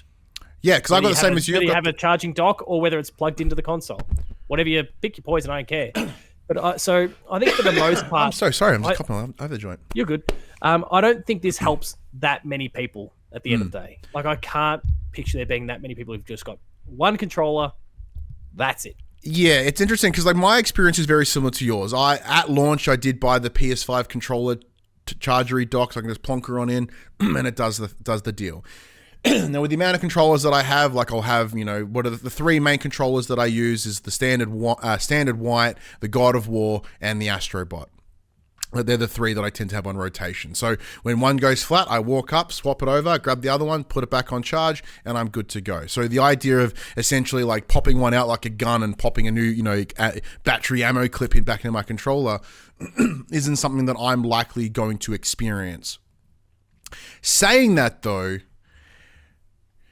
during the PS4 days, I did get myself the 20th anniversary DualShock 4. The battery in it is dead. Was that the bluey one? No, it was the grey. No, that was the X-Mount console one. It was the standard 500 million. It was the grey one, very similar to identically to the 30th anniversary one. Now, I would have loved to have used it in the day, but its battery is dead. It's done. And I don't want to crack it open because I don't want to break it because I quite like it. So, it's an anniversary controller. But if there was the ability to take that out and, take the battery out and put it back in, whether that be by a battery pack cover like the Xbox, or whether you have to physically unscrew the whole gimmick, which looking at the DualSense Edge, which does have the swappable joysticks and even things like the Thrustmaster eSwap controller, excuse me, there is technology around there that will allow that to be somewhat relatively easily swappable, or even if you were to create a third party like double capacity battery pack that you can throw into it, that's where those advantages would be. If you have a favorite controller and for whatever reason its battery shits itself, there is the ability to save it if it's a controller that comes out after the battery pack replaceable stuff is in place. Yeah, I think, so it doesn't help us now. But maybe for next generation. And then next generation. Yeah, exactly. Yeah, I think going into next generation, I think this could be really, really valuable. For now, it feels like very much the afterthought. But could be great later on. Right now, I mean, you reference controls. Like I've got my Helldivers one here. I'm thinking where my PlayStations are now. I've got my Helldivers one here. In my family room, I've got Spider-Man 2. Yep. An Astrobot. And in my living room with the PS5 there, I've got Ghost of Yotei. I've got a purple one that my wife likes. Oh, my purple one, the trigger died. The 30th anniversary. And there's probably something else. Oh, my DualSense Edge is in there. And something else. Like, it's ridiculous. I've got way too many. Did I even mention? Oh, sorry, in the God of War Ragnarok one. Yeah. Still haven't messed with the Edge. Hoping to in the near future. I have inquired after our media event. Very lengthy time between replies, but that's them trying to dodge it. Hopefully I just forget or get the picture. And I'm too autistic to get the picture, so I'm just going to double down. Damn straight. Excuse me, what the fuck is going on with my throat hole? I'm sorry to everyone listening at home and also Padge's ear holes. But yeah, so it is interesting. Like, yeah, at the front facing, it does seem quite customer focused. But as the question at the end of the piece that Max put together asks, like, how much is battery packs going to be cost? Probably shit, a load of money, because I don't see them being as simple as like Duracell replacements. They're probably proprietary in like some capacity. Well, I mean, the battery packs that you can get for your Xbox controllers are a bit more expensive than what they'd like a normal battery be. But I think if I recall, it was like, and I'm trying to go off the top of my head because I haven't had I just stick with batteries with my Xbox controllers because I just use them use the Xbox controller so infrequently. But sorry, I'm just waving an Xbox controller around now. But I think they're like $30. But saying that though, it's not. Oh, where's mine? It's not ridiculous. Oh, here it is. Because I've got what's this one called? That's the Elite? The Elite, yeah. So I have an Xbox Elite, which does have the internal battery. This was kindly given to me by my friend Ethan over at Tag Mods, because he's like, I have like 6 of these. You want one? I was like, oh, yeah. it's what I use to play console, getting controller games on PC. But that's got the internal battery. So like, look, for me personally, I don't really mind. But the idea of future-proofing, it could be a cool little thing to add. Yeah. I don't know how much they'll lean into it simply because, like, even next generation, as much as it makes a lot of sense and it's handy, next generation, I was like, but also we could sell you 5 or 6 different controllers without the battery pack. So one battery. Yeah. That make means them, you're gonna, therefore, yeah. They are cheaper to produce. They will charge you the same price, if not slightly less. Like we shave $10 off for the battery. How much does it save us at cost? Oh, like $60. So shut up. Like it'll make like. But also, it stops people from buying multiple controllers because they go, "I got my one I'm happy with. Yeah, I'll just replace my battery if I need to." Or yeah, from a transport cost, because you can feel the difference if you take those batteries out of an Xbox controller. Yeah, they feel staggeringly lighter. So from a transport cost, from a distribution of these, it is a way cooler way to do it for the business. Yeah, but also for us, I suppose. Maybe, I don't know. But look, future-proofing is a decision that can be done, and sometimes the decisions are really good, and sometimes they're questionable. Just like EA selling itself for $55 billion redos. EA have reached an agreement to be acquired by a group of investors, this Saudi Arabian Public Investment Fund. Everyone loves them. Silver Lake and Affinity Partners. The deal is worth an eye-watering $55 billion. In the most corporate explanation imaginable, the company writes, the transaction positions EA to accelerate innovation and growth to build the future of entertainment. As for the aforementioned investors, the Saudi Arabian Public Investment Fund needs no real introduction at this point. The state's sovereign wealth fund has been investing in various entertainment industries for years now, namely sport, actually, and already owns numerous development studios. Meanwhile, Silver Lake is a technology-focused investment firm based in California, and Affinity Partners is a different investment firm based in Florida. The latter is owned by Jared Kushner, who acted as advisor to Donald Trump during his first stint as US president. And is his son-in-law. EA confirms that this consortium will acquire 100% of the company, meaning that EA is no longer a publicly traded entity and that the deal itself is expected to close in Q1 2027. Fuck. Yeah. It's an interesting thing, right? I'm not a big fan of like I said, I'm not a fan of mergers and acquisitions. Commonly, I find them to not be very ideal, and we're seeing that impact, and we're seeing that at the Xbox side of things as well, which we will be discussing shortly. However, there's excuse me, having listened to some people's thoughts on this around the gaming space, and them predominantly being American spaces, their outlook on it, I feel, will be very different to us. Because the majority, from my understanding and my immediate recollection, a lot of EA's major studios are in the US.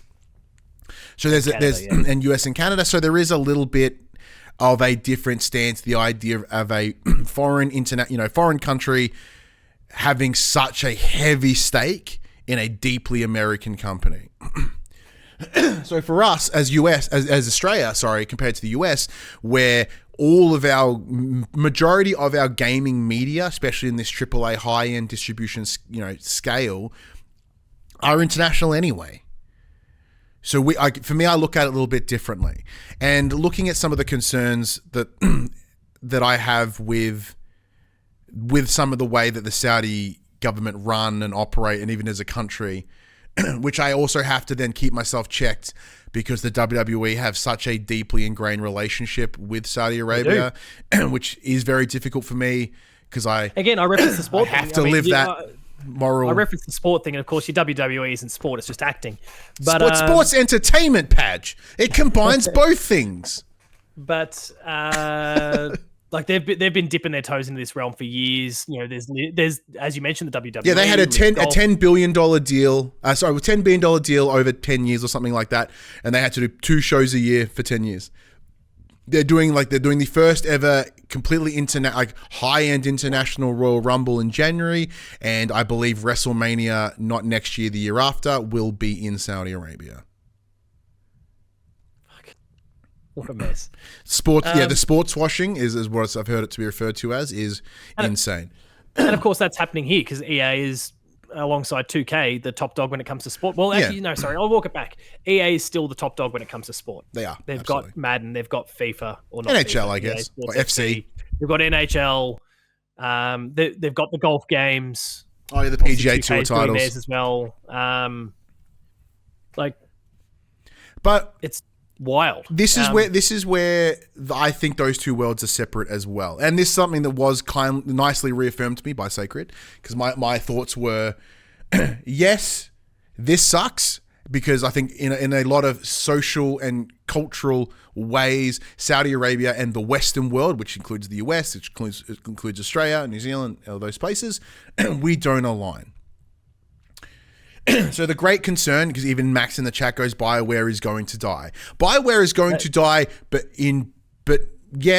not for the reasons of this purchase. Yeah, I think there's a few people that are genuinely concerned that there's, because of a lot of the Saudi kind of where it's illegal to be trans, or women's rights stuff. And I don't think that's the issue here. I actually think the big issue for BioWare is the fact that EA as a company, before all this, owed $20 billion of debt. Yeah. And they've got to eradicate that.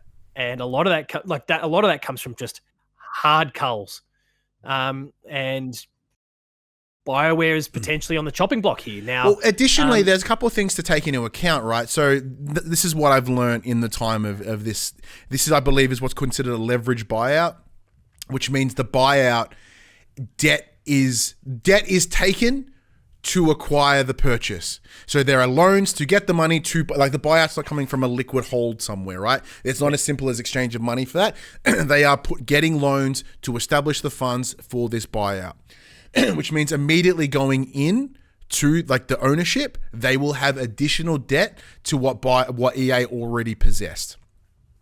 So in turn, there will be substantial cuts and alterations, and I think BioWare will get eliminated, not because of their political stances or the games that they made. I don't see it as a censorship thing from the Saudi purchase, because as what was pointed out, a financial thing. Exactly, right? That's similar to what the opinions that I've heard when I was like, oh, cool, I'm in the right space. Is that, it is purely financial. They invest in these things internationally to make money. That is the goal, right? You don't invest in something to then fuck with it to make it sell less money. Because if you look at the information, if you look at what's in front of you, like BioWare with Dragon Age, whatever, what was the last one called? Veilguard, sorry. I said Inquisition, that was the one before. Like, that had a tough time selling itself.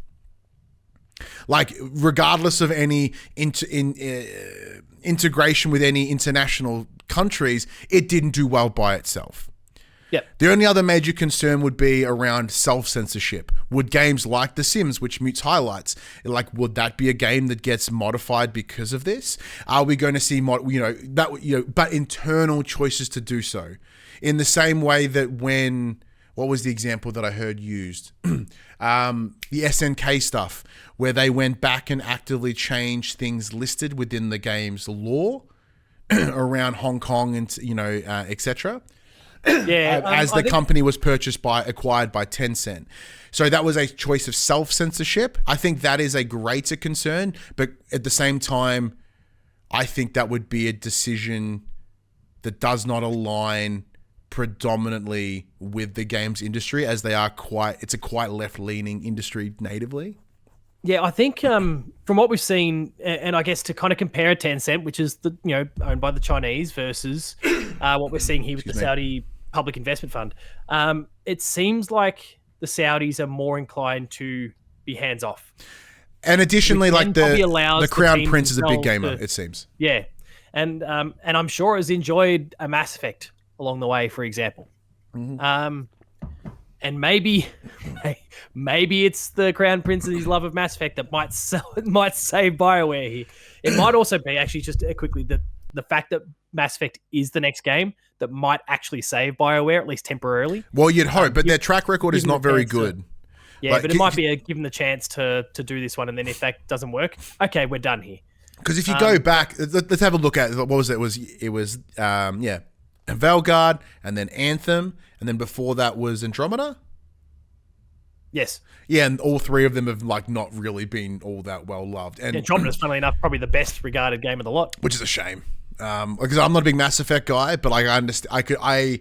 Craig, my good friend, loves Mass Effect, and even he would remember him being like, "This is different, and not in a good way." And once again, BioWare isn't the same studio that made Inquisition, that made the No. the old Mass Effect. It's a very different space now.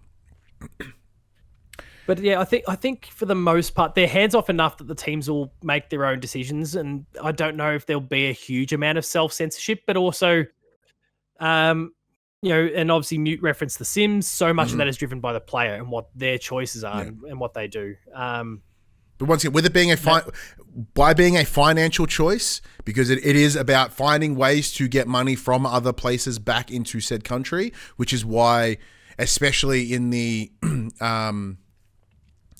very nationalist way that America is operating at the moment, I'm surprised they would allow it to go through, but they're nationalist except for when it comes to big business, just people. Fuck people, but money. Excuse me. We like money. We love money. So you'd think they'd want to stop it because it is preventing money being, spent and earned within the country. But yeah, with it being a, predominantly financially motivated thing. But as Mute in the chat says, Battlefield, right? That there's a bit of weird irony there, because I'm pretty sure there's been some Battlefield games that have fucked around in Saudi Arabia. Yeah. And it is very gung-ho America, fuck yeah. Especially with all the marketing you see of Battlefield and even Call of Duty, and it seems to be a general consensus that it is very, yeah, America, because that's where they are set. They're all tend to be American players, characters, etc. And I think for the most part that's still going to be preserved, but it'll be a case of a bit like when you go to publish something these days and you reference Hong Kong and those sorts of things. If something goes through PSN, for example, and it gets identified, and you obviously referenced sacred symbols before and do regularly. It's one of the stories I regularly hear about is when Colin went to submit stuff about, it might have been Broxia, it might have been Tiebreak or something like that. It was Broxia too, I think. Yeah, where there was references to Hong Kong, not political references, but references to it. That didn't make it through PlayStation. No, Colin made the choice to remove it. He addressed it in the show this week. Yeah, they made the choice to remove it just because they needed their game to be on PlayStation. Like they're a PlayStation, ideally linked. But because they're mindful that it's going to get filtered to that particular point. Yes, because in the PSN there was clear outlines. Yes, they weren't. Yeah. PlayStation didn't tell them to remove it directly, but the guidelines mentioned, "Hey, we'd encourage you to not do this." It would have been caught anyway. Yes. Yeah. Whereas I don't think the same sorts of things apply for the Saudis. Not yet. Not yet. And look, honestly, I don't think they will, because what they're trying optically to put out this really great image of themselves and make them look really, really appealing. The Chinese don't care about looking appealing. They just want things, or the Chinese government, just want things to be their way. Yeah. And so I think that total difference means that I think in terms of the art that's coming out through EA will probably be preserved a little bit in terms of those sorts of quote unquote controversial topics within Saudi Arabia, and then what we ultimately see as a result. I think it'll be largely pretty safe, but it's still going to be messy. And of course, like these billions of dollars of debt is going to create carnage for a while. The BioWare one is interesting because having heard from a few people speaking to that's the state of that studio at the moment, is that they're already very, very small. Yeah. Like they've compressed a hell of a lot off the back of Veilguard into their pre-pro and early development of Mass Effect, and so I don't know if they've got much more room to squeeze down. I think it's going to be, do we need Battlefield Studios to be as big as it is? How can we shave people off FIFA and Madden and still put out the same game that's going to be bought by millions of people, and then they're going to invest hundreds of millions, potentially billions in Ultimate Team and all those sorts of things? How can we shave people off that? They'll find. I think those are going to be the conversations. Because then, if Mass Effect works, if it ends up being what we all hope it could be, then that's a huge thing for them, and they haven't had to But if it doesn't, that's a small team. We just cut them, and it's not going to cost us that much anyway. Yeah, and I don't think anyone will be surprised. Potentially high reward. Was it? Sorry, I think it's a low risk but potentially high reward if they stick with it. So. Absolutely, because everyone's already we're like, oh, it's gonna suck, but that gives them a lot of room to really blow us out of the water, or the pressure to make it deliver, which is very difficult. The last thing you want to experience is things dying, right? Well, there's that in terms of the optics of the game and how it's received, but also just in terms of the low risk, just keeping them around. It's just not going to cost them that much to keep them around, as opposed to all of these people who are working on Madden, FIFA, Battlefield, The Sims, Star Wars, and then Respawn. and then we haven't even discussed Respawn along the way. And then by connection, Hazelight with EA, Joseph Farris and all them. Yep. Was it EA Originals. Thank you. They could just kill off their investment in EA Originals if they wanted to. Yep. And then just bring Hazelight in as an exclusively sort of working relationship. Well, they don't even need to do that. They just go, okay, guys, fuck off. See ya. Yeah. And they'll be fine because. Oh no, but I mean, as EA, once again, if the idea is purely fiscal, then you keep Hazelight, because Hazelight is without a doubt the most successful thing to come out of the EA Originals. Well, they don't own them anyway, do they? No, but I'm saying if the idea is we want to continue that working relationship, we need to piss off EA Originals, but we're going to keep you around and we'll happily distribute for you. Oh yeah, possibly. Yeah. So, but speaking of distribution, though, sometimes things hit their limit, they hit their time, and it leaves me feeling sad, and that is where I am at today. Now, I forget, is this you or me? Did you read the last one? This is you. I can take it. Your voice is in a bad way. No, that's my claggy ass throat for some reason. Rock Band 4 Harmonix Legendary Music Rhythm game is soon to become unavailable, which makes me sad. As part of my recent unemployment number of weeks, I did have a day of just playing Rock Band, stereotypical bachelor stuff, and it was fun.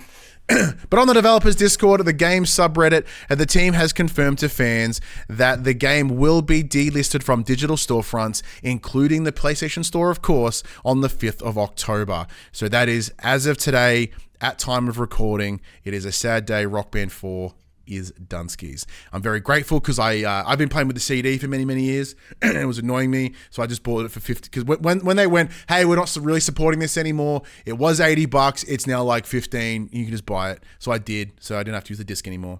But I'm glad I did when I did. And the majority reason for this, it is due to music licenses for the title's base soundtrack expiring. In a quote, "Hey everyone, on Sunday, October 5th, 2025, Rock Band 4 turns 10. And what a ride it's been," writes the community manager Kyle Wynn. "With this milestone comes one big change. The original licenses for the core soundtrack are expiring. Because of that, Rock Band 4 will be removed from the PlayStation and the Xbox digital stores." End quote. Wynn confirms that if you already own the game, you'll still be able to download and play it as normal. Thank Christ. Quote, "The same applies to downloadable content. Songs will come down as they hit the 10-year mark, but anything you've purchased will remain in your library," they add.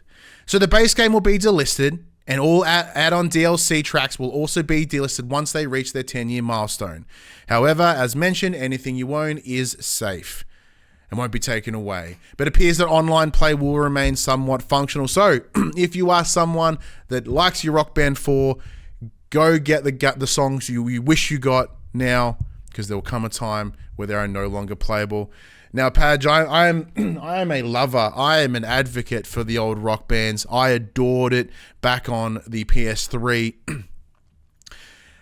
Loved it when it returned after it felt like a 10-year gap. It was quite a window of time, and it returned to Rock Band 4 on the PlayStation 4, where I got to go back in. I was able to transfer all my songs from previous generations. I have this collected library of 800 and something songs. It's a joy to go in and just click random and smack a bunch of plastic buttons for a while. Little did we realize that day would come, and that another 10 years or, however many years between the break and another 10 years later, that it gets to a point where they're like, yeah, look, the licensing. We're done. Because they've stopped supporting it. It's a good thing to learn that they have 10-year deals with most of their songs. But it does sadden me a little bit. I might once I have a bit of money, now that I'm back being employed again, I might chip away a couple. There are songs about $2 something. Find all the ones that I'm like, oh, I wish I grabbed that one. Oh, I wish I grabbed that one. Build the library up now, yeah. Because as I mentioned, over my unemployment window, I did pull it out and also play some Guitar Hero. And I enjoyed just, jamming on the drums, playing the guitar. It's my youth. It's more than my youth. It's my, my late teens through my 20s and now into my mid 30s. Because I had a fun fact. Like, I was late to my year 12 chemistry exam because I was playing Guitar Hero 3.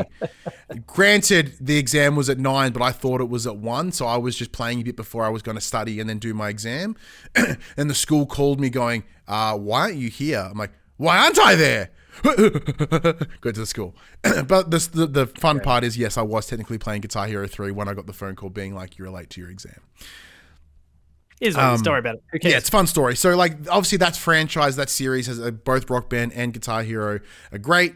As someone who loves to play drums but has never been able to afford a real full-size kit or a good electric kit, it does give me an outlet to play drums in a way that I enjoy. It's that good mix between, playing drums. Because if you are playing the drums in pro mode with all the additional cymbals, which I have because I'm that kind of dork, it is like playing the drums, and it's a nice simile for me without having the ability or the funds to buy a full-blown kit.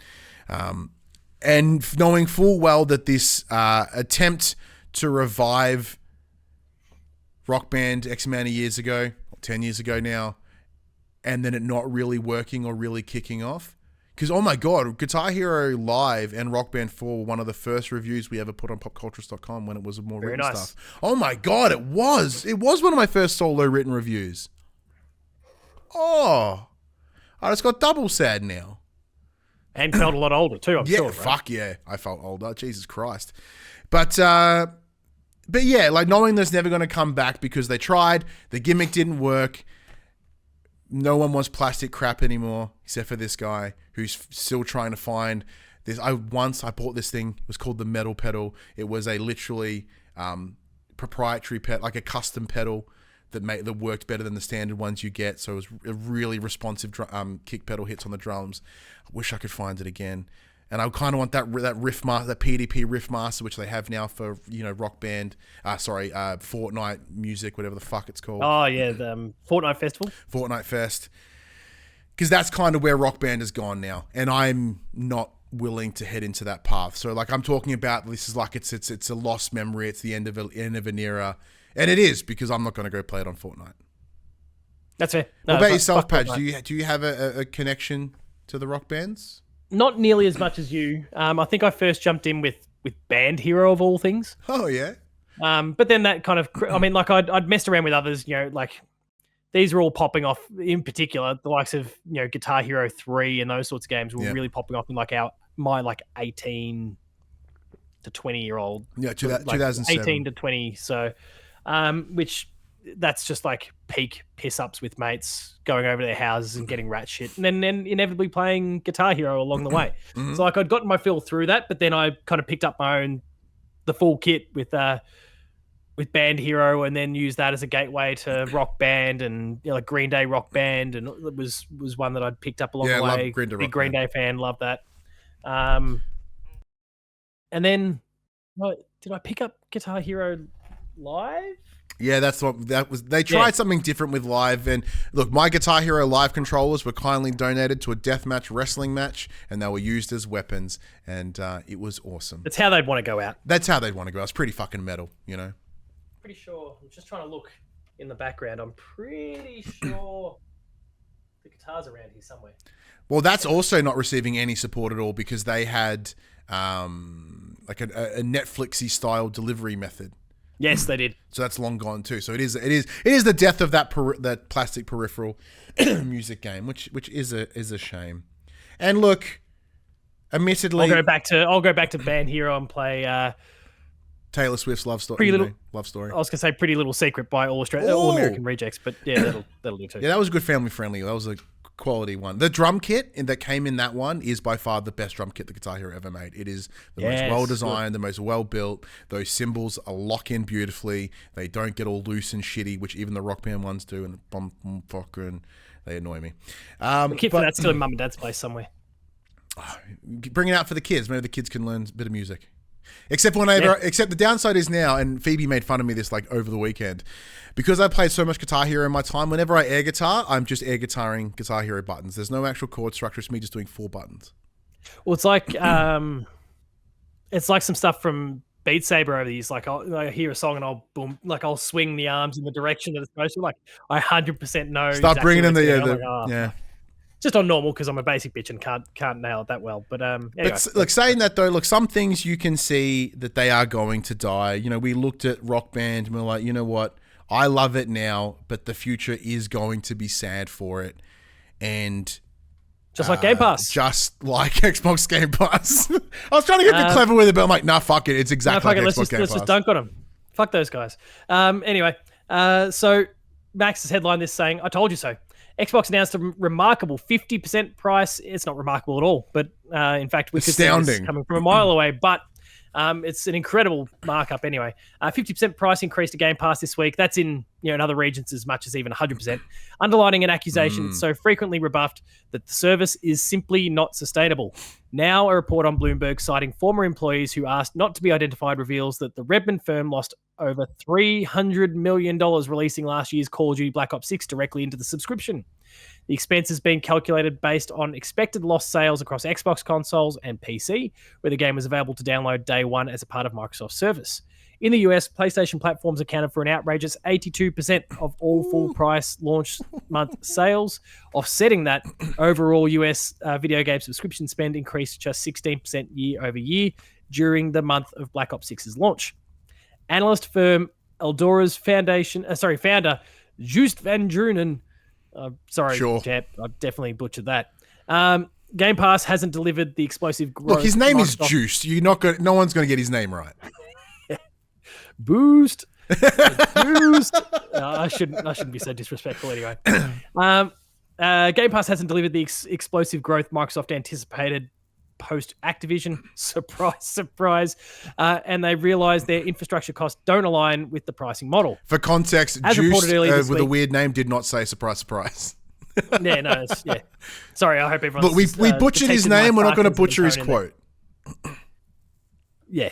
As reported earlier this week, Game Pass Ultimate, the only tier of Microsoft's subscription, which still includes day one games on console, will now cost $29.99 per month. That's US.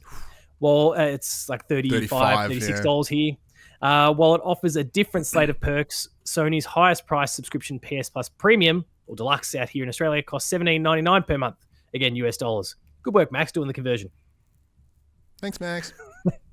No, thanks, mate. PlayStation, to its credit, repeatedly said that giving away full-price first-party games as a part of the subscription was simply not sustainable. It was criticized at times for making the comments, but its perspective has since been proven sound.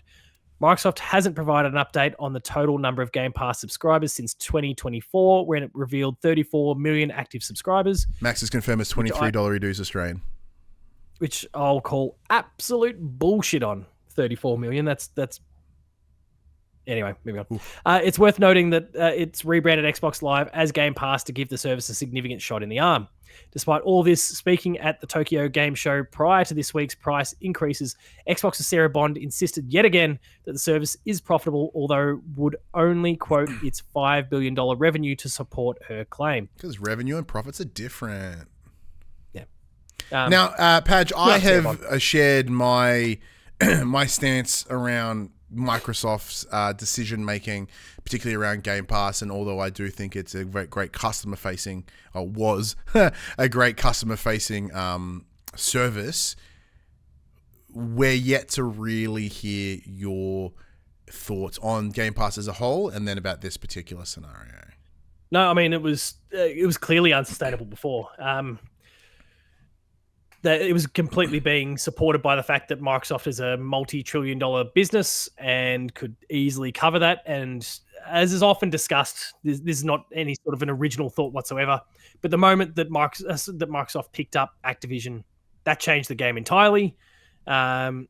And it's been really highlighted by the lack of growth that Black Ops 6 provided. And now they've shot themselves in the foot, cost themselves a whole lot of money. And they need to recoup it. So that leads to changes. And the thing to note for the Call of Duty fan out here who might be considering picking up on Xbox is that you only get it day one if you are the premium. Again, whatever the top tier was, premium. What's the top tier? Ultimate. If you're an ultimate subscriber, you'll get it there for free, quote unquote. Any of the lower tiers, like Black Ops 7, will not be part of that. Not just in a year, just ever. Full stop. Yeah. So, good luck.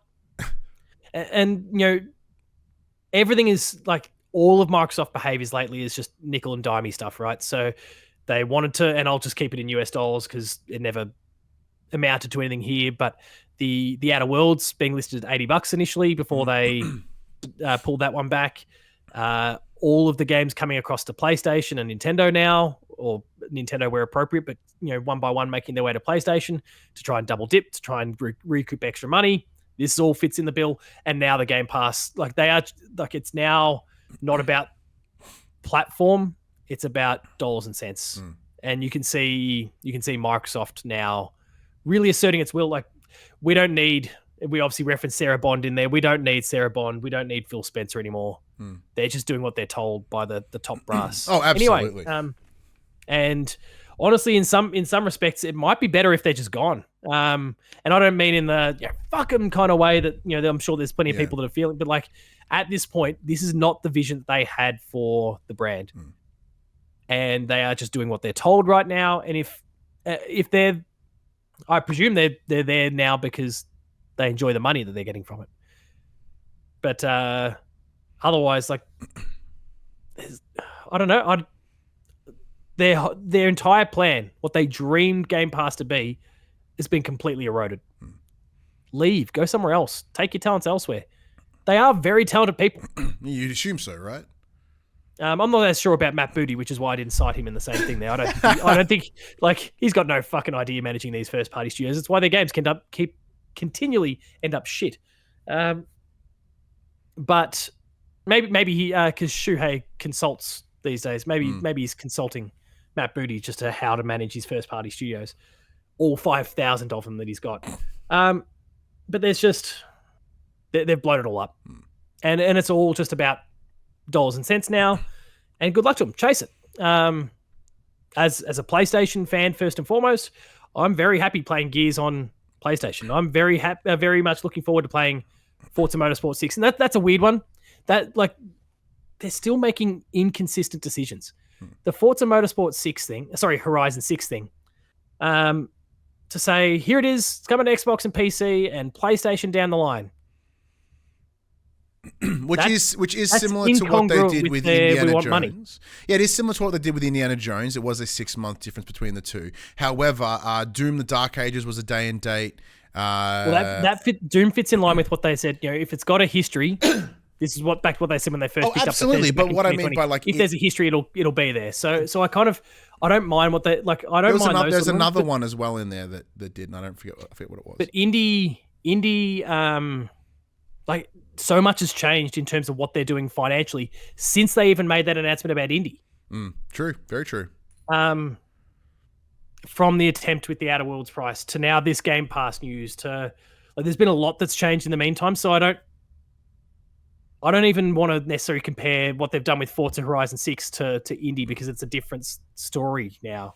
Yeah, the world has their world has drastically changed since they just need to honestly like.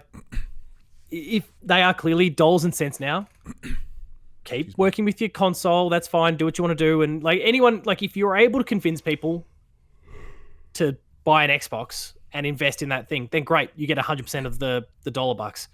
But at the end of the day, really, it's just get as many people playing these games as you possibly can.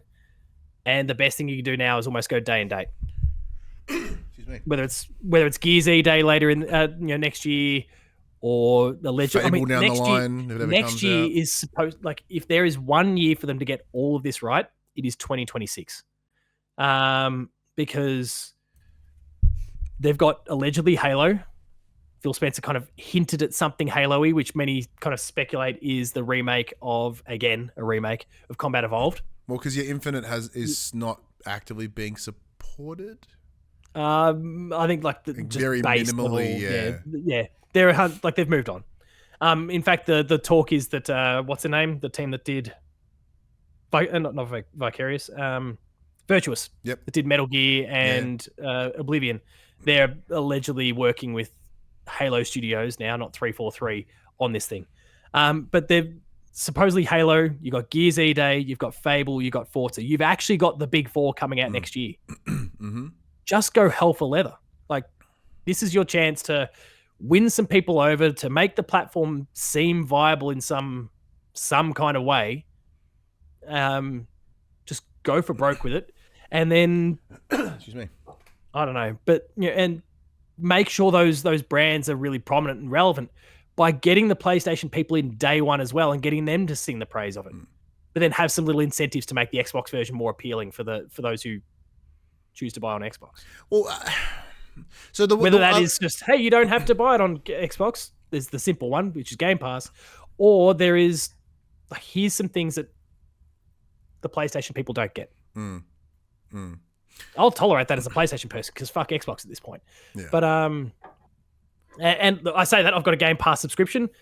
Xbox sent me a Game Pass subscription leading into Summer Games Fest time, saying, "Hey, there's going to be a whole bunch of stuff you're going to want to check out." I don't know where it is. Yeah. Ninja Gaiden 4 in next month, I guess. Yeah. Outer Worlds maybe too, but they certainly made it sound like, hey, right off the back of this, there's going to be something you keen to play, and I'm still trying to work out what that is. But Max has dropped in the chat, make Xbox great again. But I don't know. Like, if you want those franchises to be the biggest they can possibly be, and to give yourself any chance of being relevant still and getting people to buy your console to invest in your games, I actually think putting them on PlayStation is the right thing to do here. Like, drive the talk and the buzz about them, but then give the Xbox version some sort of perk that makes it a more, like, you want to play it here. You can go get it there, but you want to play it here. So, and part of that is also, hey, you don't have to buy it here. Yeah. So, quite. The way I see this is a perfect demonstration of. And sorry, Mute, you're right. Sorry, I lost track of what month it is. I can't believe it's October already. Yeah, it is October. This month. It does reek of exactly what we somewhat predicted, in that by them having Game Pass, they essentially supported the race to the bottom, in that they're actively taught their customer base to not buy titles, so much so that EB Games, as an example, doesn't focus or highlight Xbox on their online store at all anymore. They don't focus on video games full stop, really. Absolutely. You walk in there, it's pop vinyls and a little corner of video games. But then on top of that, there was the story semi-recently out of Costco in the US where they're like, we're no longer stocking Xboxes. So that, like, retailers are also pulling back. So we knew by them having Game Pass, the idea is you train your audience to spend little, slow increment of cost as it's, and then when everyone is pretty locked into it, you turn the switch, you pump up the price. Now, that is under a company that had malicious intent, and the idea was to fuck you over at some point. I don't believe that Microsoft or Xbox ever had that original intent to get to a point where they would gouge you. It'd be in a capitalistic path that would make the most sense, right? If you were to do that. However, the decision to buy Activision Blizzard King, the ABK deal, for the amount of money that it brought so much attention to them that, as you mentioned, where the losses that they were previously facing, Microsoft as a larger company were able to put under the rug, to keep an eye on, and it wasn't going to be an issue. It could be absolved in whatever. Since that acquisition and all the lawsuits, which I guess in a lot of ways Jim Ryan did what he was the best thing he could do, knowing full well, or Jim Ryan and the team, I should say, knowing full well that the deal was likely going to go through. All you needed to do was bring enough attention to it over time that Microsoft as a larger company would be forced to look at the Xbox gaming division. And that's what they did, and that's why we're leading to where we are now, where the likes of Sarah Bond and Pete Hines, yeah, that's his name, right? No, not Pete Hines. Phil Spencer. Phil Spencer, thank you very much. Yeah, fucking Pete Hines was Bethesda, which technically... And he bailed. Yeah. Yeah. Yeah. You know, he's had a bit to say on this matter. Yeah, he has. And that's what I find. Like, when you've got these people that are kind of in these ghost roles now, where they're there and they're like fake figureheads because there's a bigger thing going on. And it's a shame. Because it is a fumble. It is a big fumble, a decision that was made in a really good motive, but their eyes got bigger than their belly, and it blew up. Now, granted, something that even within my own life and something I think about often is the idea that it is okay to fail. You know, you can make failures. Not everything works the first fucking time. And to Microsoft's credit, they did throw everything they could into Game Pass as a new service, as a new system for what they were hoping to deliver with the future of what the brand would be. The difficulty is the decisions that they made were unideal, then supported by a very tumultuous economic climate with COVID, and now whatever the fuck's going on in the world as it is at this very moment with tariffs and all this, etc. The cost of living is so insane that a staggering increase like this, which is done purely to offset those, the debt as well as the lack of return in what they're building, what they're making, that the decision had been made. Would this decision had been made if we weren't in, these unprecedented times, which I'm pretty sure I've never seen precedented times, or the financial strain from COVID, would we still be here? I don't think so. I think we'd be a little earlier down the line. I think Game Pass would be able to have a little bit more of a tail, because I don't think when they envisioned it and when they started putting into action, did they expect something like COVID, which would absolutely disrupt people's expenditure, right? So this is the result of a poor decision, but it also allows them to transition to that full-blown biggest third-party distributor in the world. And that is likely the path that they are going to take. Now, with the whole Forza Horizon 6 decision, I do think it's a little weird and it's a little odd, especially after the success of dropping it on PS5. With Forza Horizon 5 on PS5. One of the biggest games of the year. Absolutely. It's sold equivalent, if not more copies than Astrobot, for a good comparison. I believe that it was a conscious decision to not do this, in that they're like, well, we fluked really hard with Horizon 5 on PlayStation, so we know it's going to go there, but let's have one last go. Let's have one last hurrah to see if we drop this, knowing that there's interest on the PlayStation side. For those that play over there, if you look at the data, most people that have a PlayStation either have a PC or a Switch, so that's either one or the two. So if they have a PC, there's no PS5, sorry, they likely have a PC. Maybe we can get them to buy it on PC instead. With the idea being we can get 100% of the money if you buy it here rather than 70% over here. Now, we as not shrewd capitalistic businessmen who are, working for publicly traded companies where you need to do the decisions need to be in the benefit of your shareholders and your financial investors. So rather than settling for a 70% cut of everything, which would be the more logical sense, like, wouldn't you rather just make some money than all the fucking money?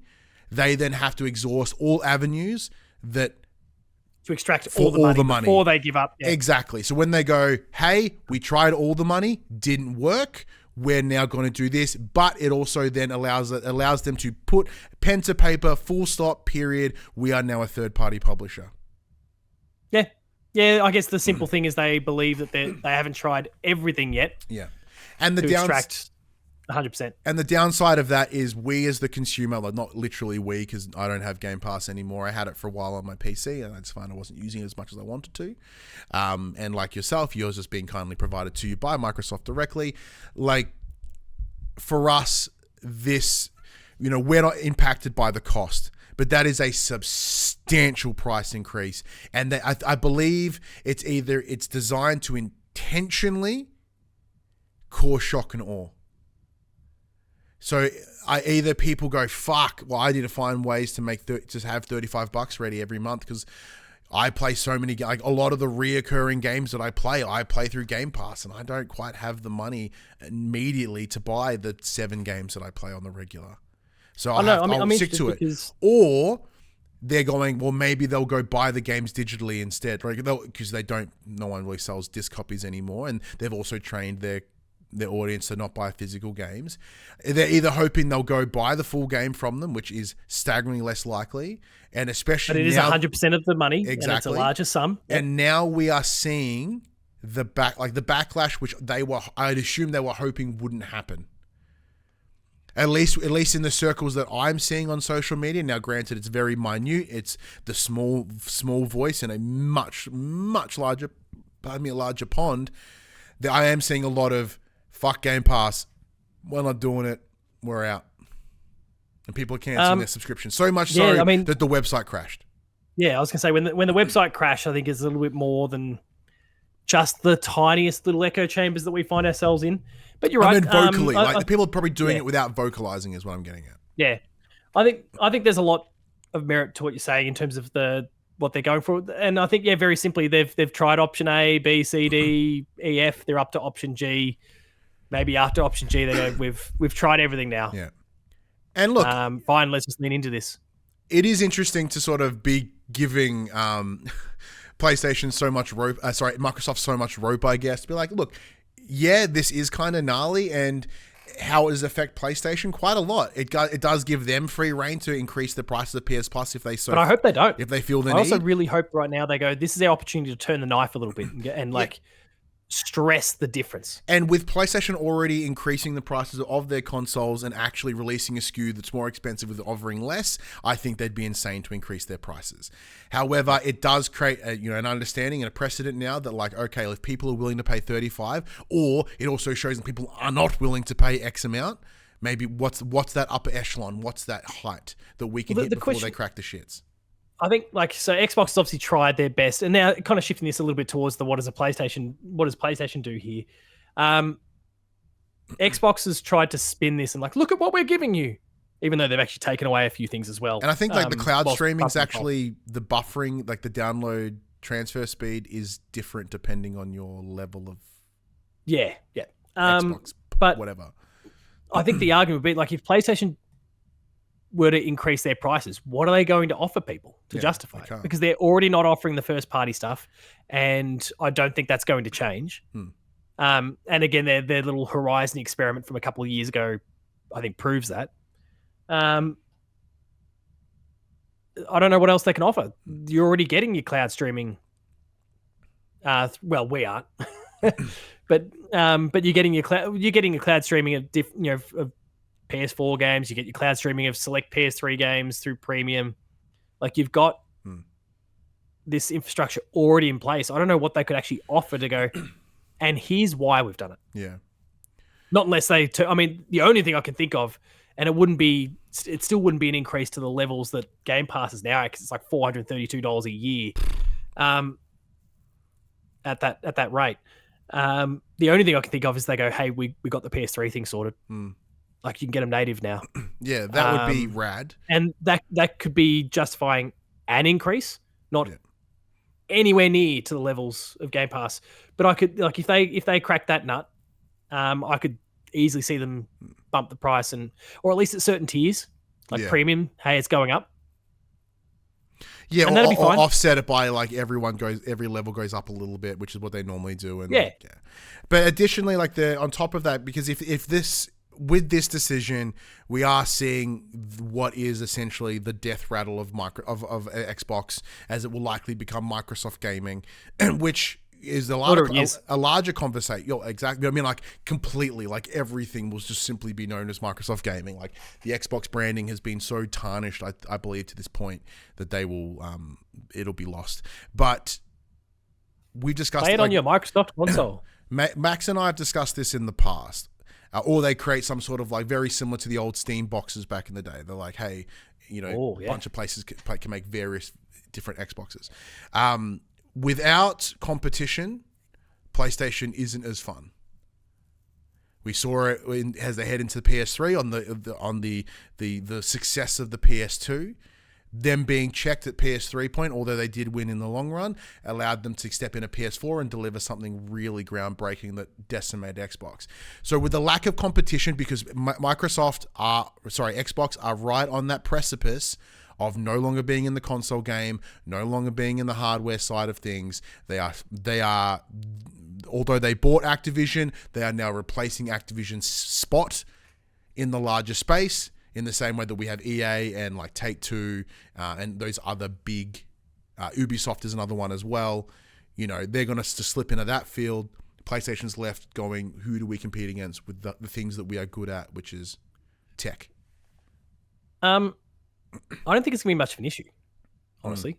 And like hardware... Obviously, yeah, the example that we can all kind of go back to is the PS3 versus the 360 that Xbox jumped them. They got a year's head start, which certainly helped. They launched with Halo and Gears really early on the piece. Halo being at the absolute peak of its powers and Gears just coming out the blocks incredibly well with, again, no competition there to begin with. PlayStation's games, obviously, there's a bit of argument. It's popped up again a little bit this week off the back of Ghost that they're all just revenge simulators. And this, but also there's the whole principle. There's only 8 stories ever told. Yeah, there's that. It just seems that PlayStation wants to tell one because they're easily translatable into combat and absolutely, gameplay experiences with video games, and a lot of them are about violence. So, but I don't think this is going to have that much of an issue. The console will come out. The console will do its thing. PlayStation's still going to want to keep up with. They're going to get their competition because now the gap is closed between what consoles and PC are offering. Obviously, there's still a big gap. Don't get me wrong, Max. Don't shoot me. But like you've got PC that's trying to engage console players with things like Steam Deck and ROG Allies and all of those sorts of things. You've got PlayStation that's their consoles continue to get more and more powerful, and then they're offering portable options as well. And they're providing some gear to sort of to coexist within your PC setup, like these new Elevate speakers that we saw at the last State of Play, where they're actively trying to step PlayStation branding into the PC space. Yeah, and then you've still got things like play and those sort of things where they want these communities, they want you to be able to go from PC to PlayStation, PlayStation to PC, to interact with them, whatever it happens to be. So I think they're going to still need to stay tip of the spear for those reasons. Yeah. To keep with the PC audience, to keep players engaging. So then it just becomes about software, right? And people talk about, complacent PlayStation and those sort of things. They were still putting out decent stuff early on. They made some dodgy investments, or like not some dodgy investments. There was just a few dodgy titles in that early PS3 phase. Lair, Haze, those sorts of games. But they still put out Resistance. They still put out Ratchet. They still had plenty of things coming out early days, and then Uncharted came along, and all of a sudden everything just exploded. And the moment, and Infamous, and then the momentum really started, and God of War 3, and the momentum really started to shift. But if you think about the PS4, they were smoking Xbox, and they didn't put anything out for the first few years. It was kind of Uncharted 4 that really got the ball rolling. You had Bloodborne, don't get me wrong, but sales-wise, it's not in the same league as what Uncharted 4 did, or what The Last of Us has done, or God of War 2018, and Spider-Man. Not even close. Yeah. They were rolling on third parties. Like they got behind Destiny, and Destiny was huge. They got the Call of Duty license. Call of Duty was huge. They're in a position now where like their competition is not going to be hardware, it's going to be software. And just because Xbox maybe becomes a third party wholly at some point, they're still going to be putting out their games competing. You've still got plenty of other studios out there that want to take a swing at what PlayStation is doing.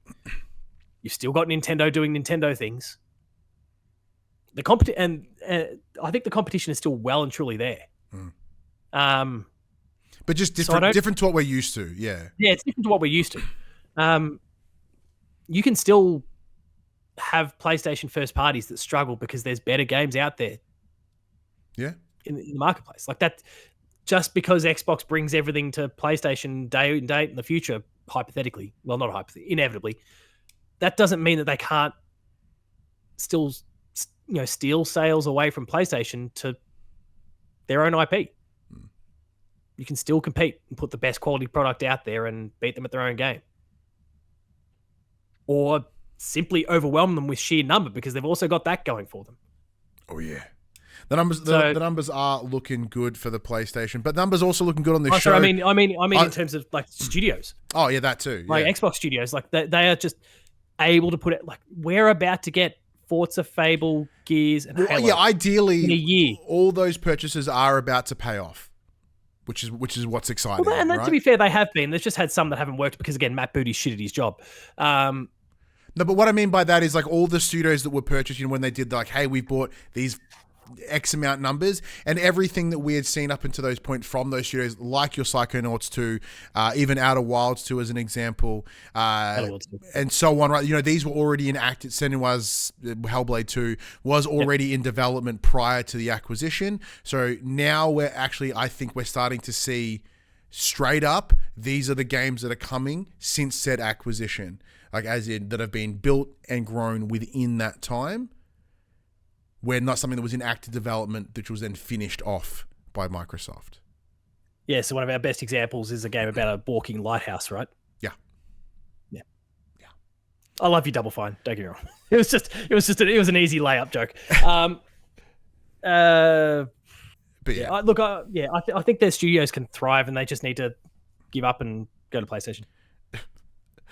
All right, quick bits. Only 2 bits of quick bits today. Number 1, Skate is getting a season 1 and is kicking off on the 7th of October. So that is right now at time of publishing.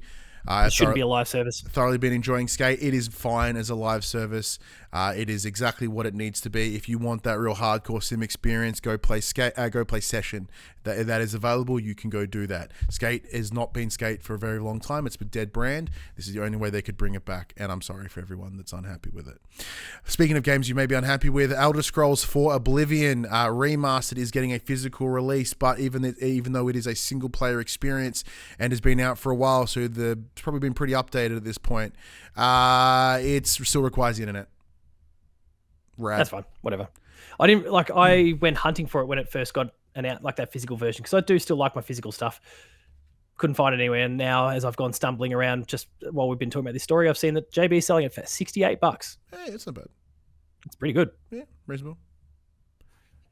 But look, as I said, that game came out a little while ago. Oblivion, earlier in the year. I enjoyed it for what it was. I had a good time. Shit's old. What games are coming out this week? All right. On the 7th of October, you've got Battlesuit Aces, Blood of Mayran, King of Meat. I'll leave the jokes alone. Lethal Honor, Order of the Apocalypse, Sonic Wings Reunion. On PS5 and PS4 for Sonic Wings.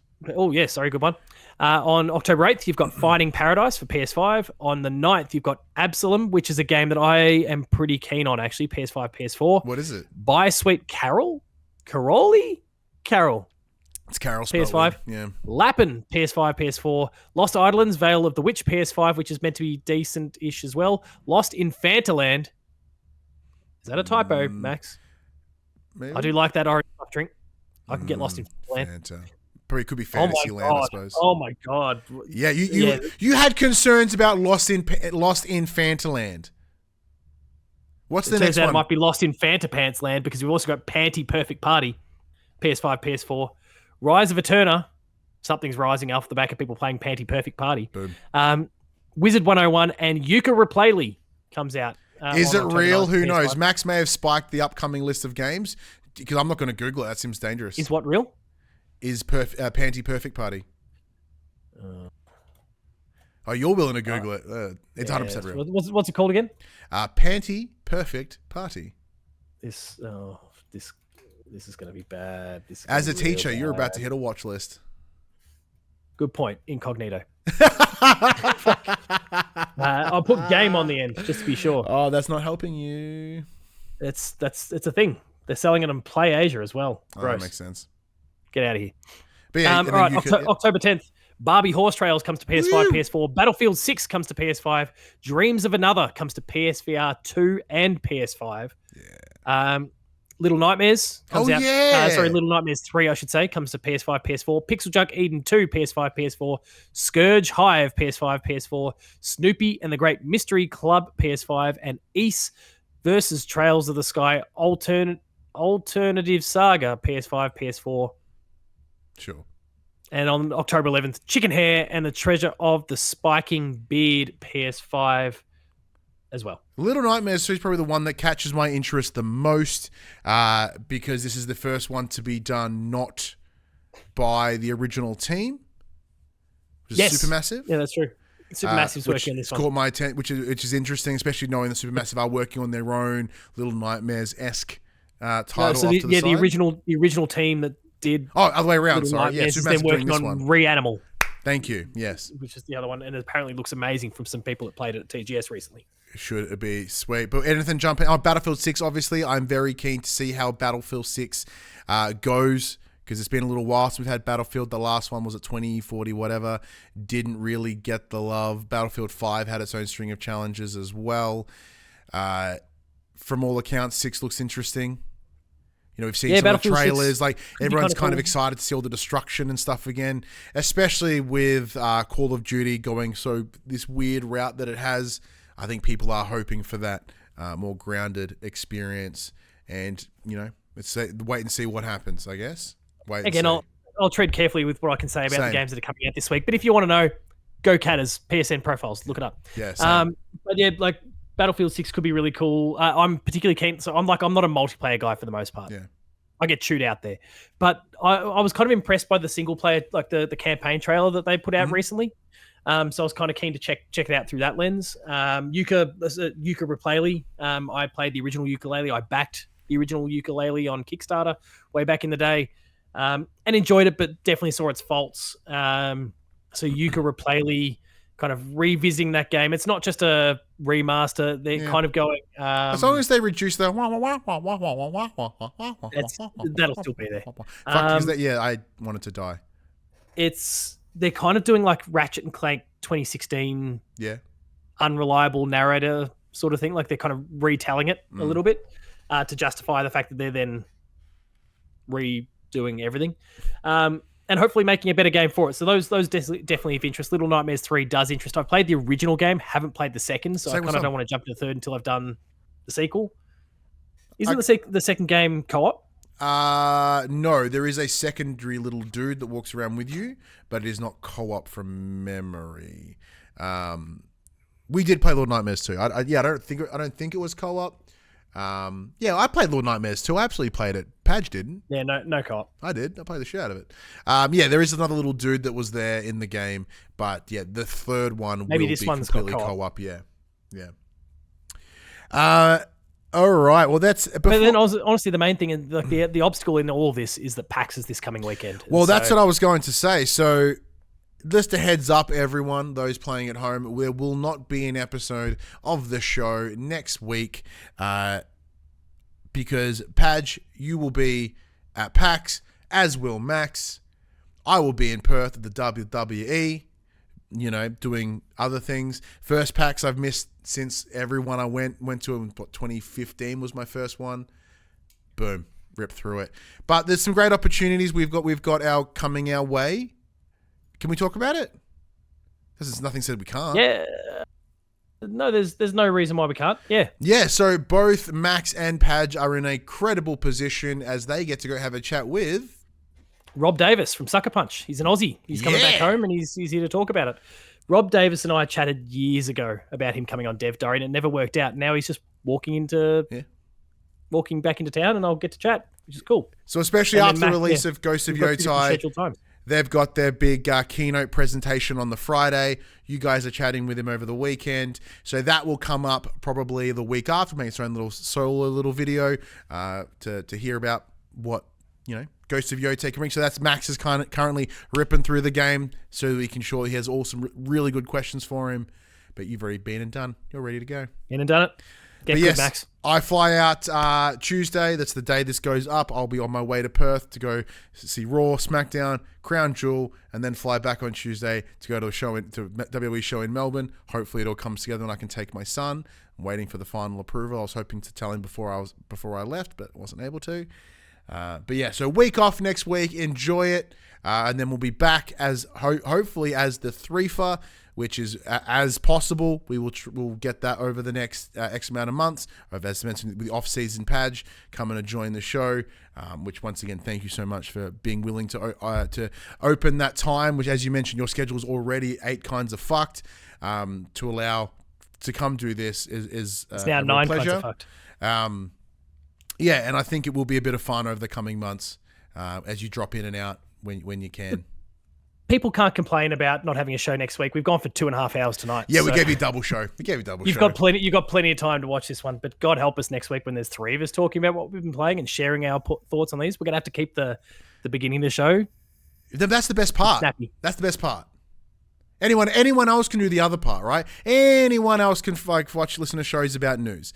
What you do is you come here, you hear about us, you care for what we have to say and who we are as people, and then we throw our opinions on said news, right?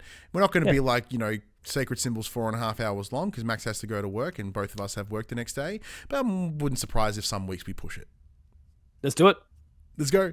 But that does bring us to the end of the show. Big thank you to everyone for joining us. As we mentioned, time is the most valuable thing we have in this life, and for whatever reason you are choosing it to spend with us, even for a slightly longer than, or slightly almost double. It's the Game Pass equivalent of a podcast. We've doubled the value, charged you no more than we did before. So maybe it's not like Game Pass at all. But this PlayStation Conversation happens every Tuesday morning on your podcast service of choice, as well as YouTube, 8 a.m. for your podcast, 9 a.m. for the YouTubes. But if you want to hear what we have to say, you can check out our socials. Our names are underneath. Paul's is also there. But you can follow us on Facebook, Twitter, Instagram. They're the main places. But if you want to join the conversation as it happens, head over to twitch.tv/thepopculturist. We watch us record this show live, where you can jump in the chat and become part of the show. If you want to support the show, you can. You tell your friends, you tell your family about this PlayStation Pod, or your students, or your footy mates, whoever, right? Padge is going to tell some people too. But if you want to support the show, you can. Yeah, tell your friends, tell your family. If you're listening to us on podcast service, be sure to give us a 5-star rating and a written review. Watch us on YouTube. Be sure to like, subscribe, and comment below. I'll endeavor to answer every single comment. And if you want to support us financially, you can at patreon.com/thepopculturist. But until next week, I'm Ryan Betson. And I'm Paul James. And that was for the players. You know what's really impressive, and I'm really grateful about Phoebe? She brings 1 stein of water in for me, and then she's like, this motherfucker does not stop coughing. So she brings in a second one for me. That is a good deal. That is a good deal. Just stop recording, and that would have made it easier too. But you're a rock star, Phoebe. Oh, what a ledge.